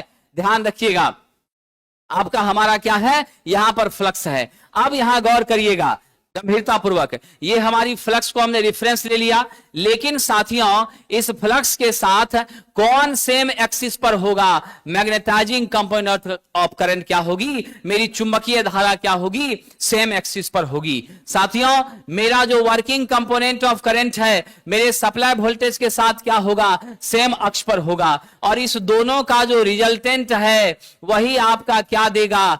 I0 देगा। विद्वान साथियों मेरे V1 से जितने कोण से लैग कर रही है I0 उसे हम क्या कहते हैं? Φ0 कहते हैं। ये मेरा क्या है? नो लोड एंगल है। क्या साहब, नो लोड एंगल है, यानी φ0 से मेरी क्या कर रही, I0 V1 से लैग कर रही है। यहां क्या हो रहा है, लैगिंग हो रहा है। अगर आपसे पूछा जाए मेरे वोल्टेज से IM कितने से लैग कर रही है, आप कहिएगा 90 डिग्री से कर रही है। मेरा छोटा सा सवाल आप सभी विद्वानों से है जो मुझसे ऑनलाइन ऑफलाइन या फिर एप्लीकेशन के माध्यम से जुड़े हैं, सभी से मेरा निवेदन है, क्योंकि मैं निवेदन ही करूंगा आप लोगों से। साथियों, अब मेरा निवेदन है कि मैग्नेटाइजिंग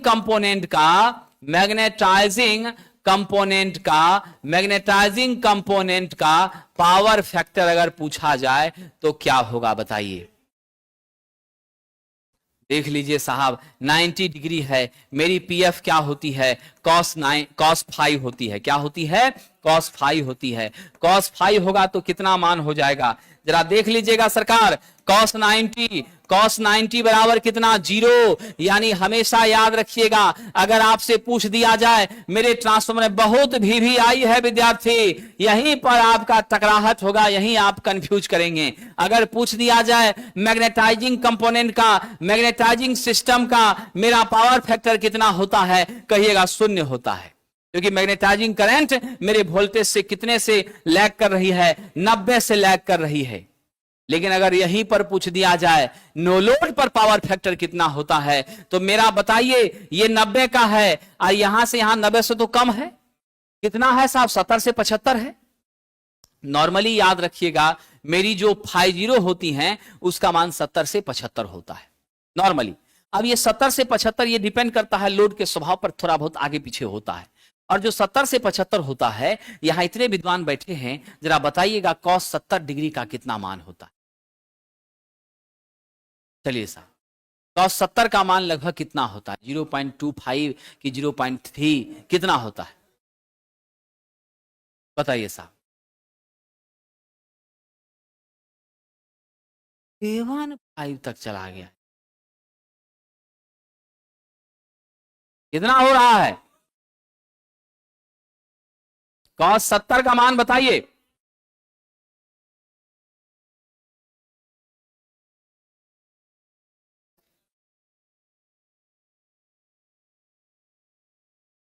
बहुत दिक्कत है आप लोगों का साहब, गौर कीजिएगा कितना हो रहा है, 0.342 हो रहा है। यानी 0.25 से लेकर के 0.3 के बीच में होती है। मेरा पावर फैक्टर कम हुआ कि नहीं हुआ, मेरा पावर फैक्टर कम हुआ कि नहीं हुआ। हम लोग क्या चाह रहे थे, मेरा यूनिटी हो जाए।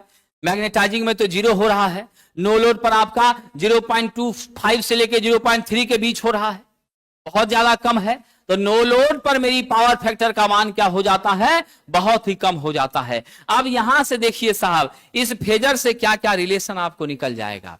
इस फेजर से आपको रिलेशन निकल जाएगा विद्यार्थी, जिसके कंधे पर कौन होता है, ये मेरा IM है, ये मेरा IW है, ये हमारा क्या है साहब, I0 है। अब इसके साथ φ0 है, ये वाला क्या लिखा जाएगा, I0 cos φ0। ये वाला क्या लिखा जाएगा, I0 sin φ0 लिखा जाएगा। यहां से आप मुझे बताइए मेरे IW का मान क्या हो गया, IW का मान I0 cos φ0 हो गया। मेरा साहब यहां से आइए, IM का मान क्या हो गया, I0 sin φ0 हो गया, है कि नहीं है। अब आप अगर यहां से I0 निकालना चाहते हैं, अंडर रूट इस दोनों का स्क्वायर कर दीजिए, दोनों का स्क्वायर कर दीजिए, है ना। Sine square theta plus cos square theta क्या होता है, 1 हो जाता है। आपका क्या होगा, IM स्क्वायर प्लस IW का स्क्वायर। यहां से IM निकालना हो, क्या कीजिएगा, I0 का स्क्वायर माइनस IW का स्क्वायर।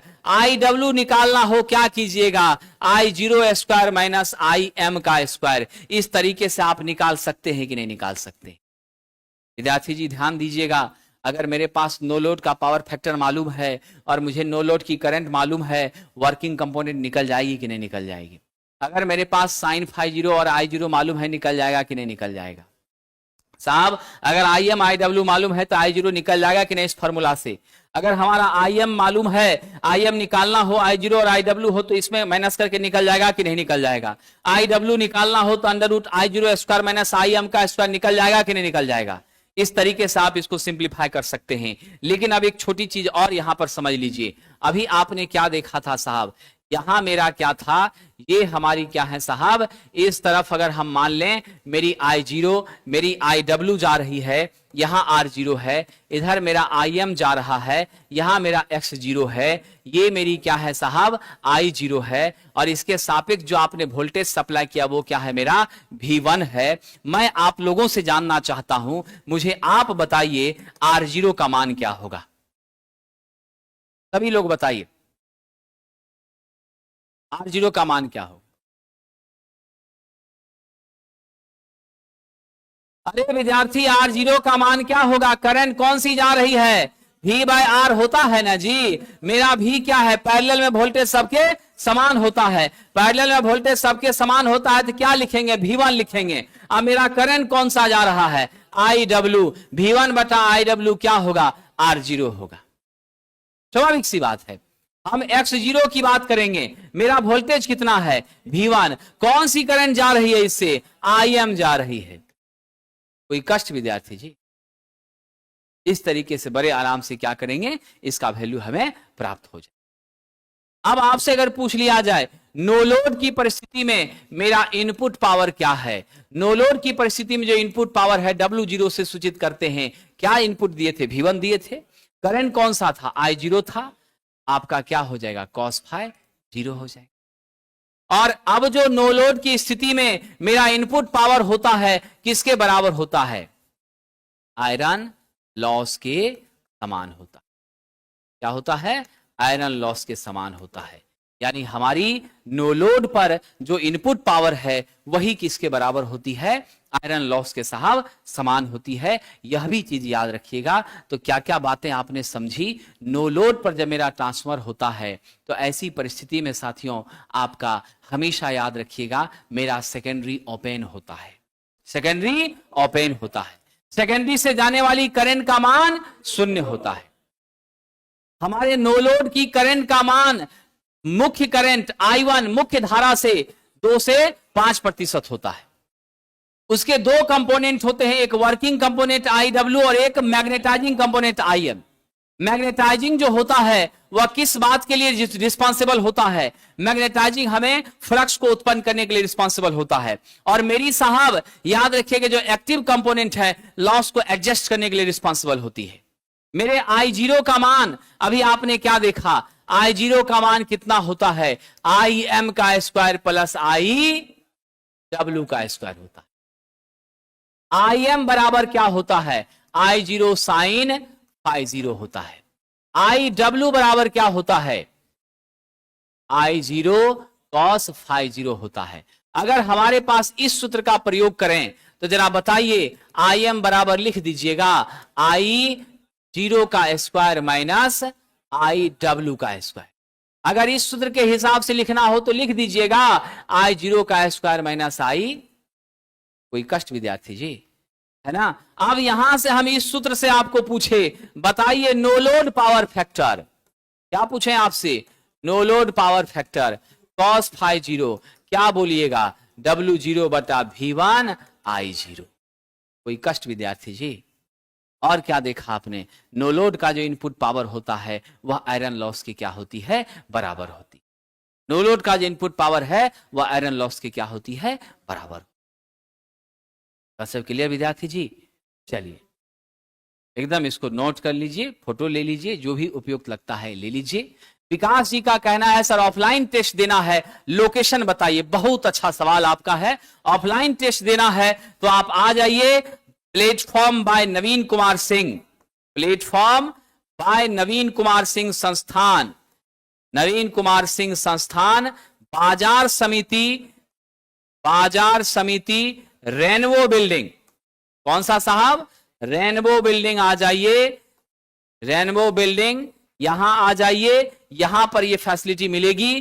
किसी भी तरह की इंक्वायरी करनी हो 7070177240 7070 240 पर आप कॉल करके सारी जानकारी ले सकते हैं। ऑफलाइन ऑनलाइन क्लासेस की सूचना भी आपको प्राप्त हो जाएगी। साथियों ये जो क्लासेस हो रही हैं ये डेमो क्लासेस के रूप में हैं, जो हम आपके लिए बूस्टर रिवीजन बैच लॉन्च कर रहे हैं, जिसकी क्लासेस कल से आरंभ होनी है। शाम 5 से 7 में ट्रेड का और 7 से 8:30 में किसका, बेसिक साइंस इंजीनियरिंग ड्राइंग का। उसके बिहाफ में यह क्या है, आपकी रिवीजन की क्लासेस हैं जो विशेष रूप से असिस्टेंट लोको पायलट के लिए संचालित की जा रही हैं, ये ध्यान दीजिएगा। और इसकी ऑफलाइन में फीस है, इस बैच की ऑफलाइन में फीस है मात्र 999 रुपए। प्लेटफॉर्म बाजार समिति सेंटर पर ये चल रही है रेनबो बिल्डिंग में, और ऑनलाइन में ये बैचेज मात्र 199 में उपलब्ध हैं। और basic science engineering drawing only 600 में ऑफलाइन और ऑनलाइन में मात्र 199। ऑनलाइन के लिए आपको डाउनलोड करना है platform by Naveen Kumar Singh application, वहां पर मिलेगा। ठीक है, ये ध्यान रखिएगा साहब। चलिए, ऐसा है विद्यार्थी जी, प्रैक्टिकली चीजों को भी पढ़ाया जाना संभव है, लेकिन वो तब संभव है जब हमारे पास समय पर्याप्त हो। क्योंकि आपका क्या है, 25 दिन के अंदर ही परीक्षा होनी है, अभी रिवीजन ही हो सकता है, अभी जीरो से कंसेप्ट संभव नहीं है। लेकिन फिर भी आप लोगों के आदेश पर इस सेवक से जितना हो पा रहा है, सेवक उतना बेसिक भी बताने का प्रयास आपको कर रहा है। समझिए कि नहीं। अब अगर आप कहिएगा कंप्लीट प्रैक्टिकल की तरफ जाने के लिए, तो आपको हमें समय देना पड़ेगा कम से कम 1-1.5 साल का। तब आपको 2 घंटे की क्लास होगी, और उस 2 घंटे की क्लास में बहुत थोड़ा सा टॉपिक होगा, डिटेल प्रैक्टिकल अप्रोच के साथ फिर आगे बढ़ पाएंगे। क्योंकि समय जो है वह आपके पास भी कम है। अब मुझे भी आपके आदेश का पालन करना है, आपकी आज्ञा का पालन नहीं करेंगे तो फिर हमारे लिए दिक्कत हो जाएगा। आइए साहब जी, अब हम लोग जो हैं, क्या आपसे भी कहा था कटारिया जी कि जब हमारा क्या होता है, नो लोड पर ट्रांसफर काम करता है, तो नो लोड के कोण का मान होता है 70 से 75 डिग्री, 80 डिग्री तक जा सकता है, इससे ज्यादा सवाल ही पैदा नहीं होता है कि नहीं है। और उस परिस्थिति में विद्यार्थी जी हमारी जो पावर फैक्टर होगी वो 0.2 से लेकर 0.5 लैगिंग हो जाएगी। मेरा पावर फैक्टर घट रहा है कि बढ़ रहा है? लो है साहब। क्या है? बहुत कम है। ये जड़ है, याद रखिएगा। नो लोड पर मेरे ट्रांसफार्मर का पावर फैक्टर न्यूनतम होता है 0.2 से 0.5 के बीच। नो लोड पर मेरी फेज एंगल 75 से 85 डिग्री के बीच हुआ करती है। ये डिपेंड करेगा कहां साहब? ये डिपेंड करेगा परिस्थिति बस, सिचुएशन बस, क्या अरेंजमेंट है, क्या व्यवस्था है, उसके आधार पर। और हमेशा याद रखिएगा, मेरी मैग्नेटाइजिंग कंपोनेंट ऑफ करंट जो है वो सदैव सप्लाई वोल्टेज से 90 डिग्री से लैग करती है। और उस मैग्नेटाइजिंग कंपोनेंट के एवज में मेरा पावर फैक्टर 0 होता है। मेरी एक्टिव कंपोनेंट ऑफ करंट मेरे सप्लाई वोल्टेज के साथ सेम फेज में होती है। समझ गए? क्या होती है? सेम फेज में होती है।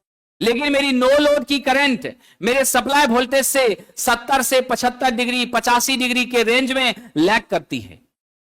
तो सब क्लियर? ये छोटी छोटी बातों को आप क्या करेंगे? ध्यान रखेंगे, इसमें कोई शक नहीं। चलिए आगे बढ़ते हैं। विद्यार्थी जी, लगभग हम लोगों ने अपने लक्ष्य की तरफ बढ़ने का प्रयास किया है। नो लोड का पावर फैक्टर आप समझ ही रहे हैं। नो लोड का पावर बटे क्या होगा? V1 इंटू I0 हो जाएगा। अब जब हमने आपसे आज चर्चा कर लिया था एक लॉस के बारे में, तो 2 भाई में एक भाई का हमने सम्मान कर दिया और दूसरे को हम नहीं सम्मान दे तो बुरा मान जाएंगे। इसीलिए जो दूसरा महत्वपूर्ण लॉस है वो मेरा कौन सा लॉस है ट्रांसफार्मर में? Copper loss. और कॉपर लॉस ही 85% भूमिका निभाता है लॉसेस के लिए। हमारे ट्रांसफार्मर में हीट के उत्सर्जन में 85% भूमिका कौन निभाता है साहब? कॉपर लॉस निभाता है। और ये कॉपर लॉस कॉपर की वाइंडिंग में होती है। ये वाइंडिंग जो आपने लिम्ब के ऊपर लपेटा है, उसी वाइंडिंग में आपकी कौन सी लॉस होती है साथियों? कॉपर लॉस होती है। और ये कॉपर लॉस का मान होता है साहब, मेरा PCU होता है I²R होता है। क्या होता है विद्यार्थी जी? I²R होता है। आप कंफर्म हो जाइए, ये जो मेरी कॉपर लॉस है ये समानुपाती किसके है साहब? I² के समानुपाती है। और ये I किस पर डिपेंड करता है? मेरे लोड पर डिपेंड करता है। यानी लोड के परिवर्तित होने से मेरी कॉपर लॉस के मान में क्या होता है? परिवर्तन होता है। साहब जी, अगर आप लोड को 2 गुना बढ़ाते हैं, मेरी कॉपर लॉस 4 गुना बढ़ जाएगी। अगर लोड को आप आधा करते हैं, कॉपर लॉस 1/4 हो जाए। कॉपर लॉस क्या हो जाएगी? 1/4 हो जाएगी। इसमें कोई शक नहीं है। मेरे विद्वान साथियों, मेरे प्राइमरी में जो करंट है वो I1 है और जो रेजिस्टेंस है वो R1 है। मेरे सेकेंडरी में करंट I2 है, रेजिस्टेंस क्या है आपका R2 है। तो मेरा टोटल कॉपर लॉस दोनों तरफ होगा I1 square R1 plus I2 square R2 होगा। और मैंने आपसे बताया लोड बढ़ेगा बढ़ेगी, लोड घटेगा घटेगी। इसीलिए इस कॉपर लॉस को क्या कहते हैं साथियों? इस कॉपर लॉस को किस नाम से जाना जाता है? वेरिएबल लॉस के नाम से। किस नाम से जाना जाता है? वेरिएबल लॉस के नाम से, क्योंकि यह साहब लोड के बदलने से बदल जाती हैं। दोस्तों बहुत इंपॉर्टेंट पॉइंट है, कॉपर लॉस का मान हम कैसे ज्ञात करते हैं? शॉर्ट सर्किट टेस्ट से। किससे ज्ञात करते हैं? शॉर्ट सर्किट टेस्ट से। और जो मेरी कोर लॉस है, आयरन लॉस है, इसको हम लोग कैसे ज्ञात करते हैं? ओपन सर्किट टेस्ट से ज्ञात करते हैं। तो याद रखना, कॉपर लॉस को हम लोग शॉर्ट सर्किट टेस्ट से ज्ञात करते हैं और ओपन सर्किट टेस्ट से आयरन लॉस को ज्ञात करते हैं। आयरन लॉस लोड पर डिपेंड नहीं करता, लोड कम रहे, ज्यादा रहे या नहीं रहे, यह कांस्टेंट रहती है। लेकिन मेरी कोर लॉस, मेरी कॉपर लॉस लोड पर डिपेंड करती है। लोड के बदलने से क्या होता है? इसका मान बिल्कुल साथियों परिवर्तित होता है। अब इसी पर आधारित एक छोटा सा प्रश्न विद्वान सनो आपसे पूछ लेते हैं। आइए जरा देख लें, आपकी अगर आज्ञा हो साथियों तो यहां पर एक छोटा प्रश्न हम लोग देख लेते हैं। वह प्रश्न इस प्रकार का है। प्रश्न है हमारा, फुल लोड पर कॉपर लॉस 1000 वाट है। यदि उस समय पीआई 400 वाट हो तो हाफ लोड पर पीसीयू और पीआई बराबर वाट। कह रहा है कि फुल लोड पर कॉपर लॉस 1000 वाट है। उस समय जब फुल लोड पर रहती है तो मेरा आयरन 400 है। हाफ लोड पर कह रहा है कॉपर कितना होगा? तो आइए साहब हम लोग देख लें। हम हाफ लोड पर चलेंगे, कॉपर की बात कर रहे हैं, तो हमारा क्या हो रहा है? लोड हो जाएगा half I square into PCU FL। तो मेरा क्या हो जाएगा? 1/4 गुना 1000 बराबर कितना हो गया? 250 वाट। और आप जानते हैं पीआई जो है वह चाहे हाफ लोड हो या मेरा फुल लोड हो, यह क्या होती है? कांस्टेंट होती हैं। तो ऐसी स्थिति में आपका क्या हो जाएगा? पीआई 400 का 400 ही रहेगा। क्या होगा? 400 का 400 ही रहेगा। अब यहां एक और प्रश्न इसमें हम आपको जोड़ने का काम कर रहे हैं, तब फोटो लीजिएगा नवयुवक। एक और क्वेश्चन जोड़ रहे हैं। अब आपसे पूछ रहा है यदि क्या हो जाए, इफिशिएंसी मेरी मैक्सिमम हो जाए। क्या हो जाए? क्या कह रहे हैं? मैक्सिमम इफिशिएंसी की शर्तों का, मैक्सिमम इफिशिएंसी की शर्तों का पालन हो। क्या हो? पालन हो। तब क्या होगा? जब मैक्सिमम इफिशिएंसी की शर्तों का पालन होगा तो उसमें क्या जानते हैं? पीआई के बराबर कौन होगा? पीसीयू होगा। ठीक है, पीसीयू होगा। तो मेरा सवाल यहां पर है, पालन हो तो मेरा सवाल है कुल हानि। क्या सवाल है? कुल हानि बराबर व्हाट। तो अब आपका क्या कंडीशन है? पीआई पीसीयू के बराबर होनी चाहिए। तो मेरा पीआई के बराबर पीसीयू, तो पीआई बराबर पीसीयू बराबर 400 वाट। अब टोटल लॉस मेरा क्या हो जाएगा? Pi plus PCU. अब मेरा पीसीयू भी कितना हो गया? 400। अब पीआई पहले से क्या है? 400। यानी अब 800 वाट जब होगा तब हमारा मैक्सिमम इफिशिएंसी मिलेगा। बात समझे आप लोग कि नहीं समझे? पहली बात समझिए, कह रहा है कि फुल लोड पर कॉपर है 1000 और उसी समय मेरा आयरन है 400। हाफ पर कॉपर कितना, आयरन कितना? तो मेरा हाफ पर जो कॉपर है वो आई स्क्वायर के समानुपाती होती है। तो पहले हमारा फुल पे आई था, अब हाफ हुआ तो 1/2 हुआ। तो 1/2 का स्क्वायर इंटू फुल पे जो मान है गुना कर दिए। तो क्या हो जाएगा? 1/4 गुना 1000 यानी 250। और आयरन तो बदलता ही नहीं है, जितना पहले था उतना ही अब भी है, तो 400 का 400। अब कहा इतना तक तो हम लोग निकाल लिए। फिर हमसे कह दिया कि मान लीजिए कि मेरा ट्रांसफार्मर मैक्सिमम दक्षता की शर्त का क्या कर रहा है, पालन कर रहा है।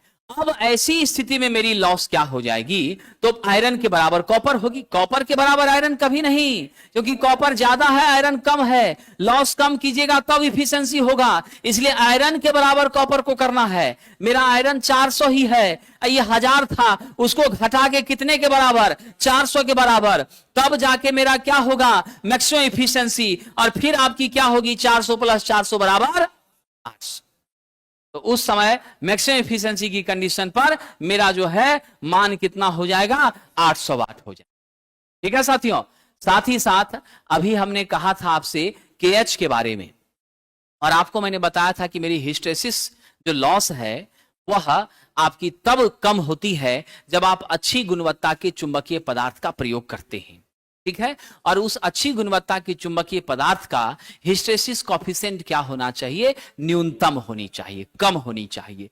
अगर आपसे परीक्षा में ऐसा प्रश्न आ जाए तो याद रख लीजिएगा, मेरी जो हिस्टेरेसिस कॉफिशिएंट है सिलिकॉन स्टील का कितना है, 0.001 है, और CrGOS का कितना है, 0.0001 है। तो ज्यादा बेस्ट कौन है, CrGOS, जिसका सबसे कम KH वो उतना अच्छा मटेरियल। ये याद रखिएगा साथियों।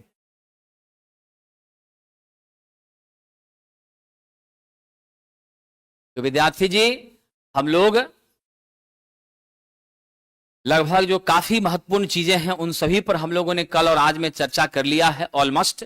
अब थोड़ी बहुत चीजें जो है वो ऑटो ट्रांसफार्मर, CTPT और 3 फेज के संबंध में है, और कुछ टेस्ट के बारे में है। अगर आप लोग हमें आज्ञा देंगे तो कल आपकी सेवा में अगर उपस्थित होते हैं तो उसको हम कंप्लीट कर पाने में सक्षम होंगे। तो क्या आदेश है आप लोगों का, ऑनलाइन वाले विद्यार्थियों, ऑफलाइन वाले विद्यार्थियों, और फिर जो ऐप पर जुड़े हैं वो सभी विद्यार्थियों, आप लोग आदेश दीजिए, क्या कल भी आपकी सेवा में आना है?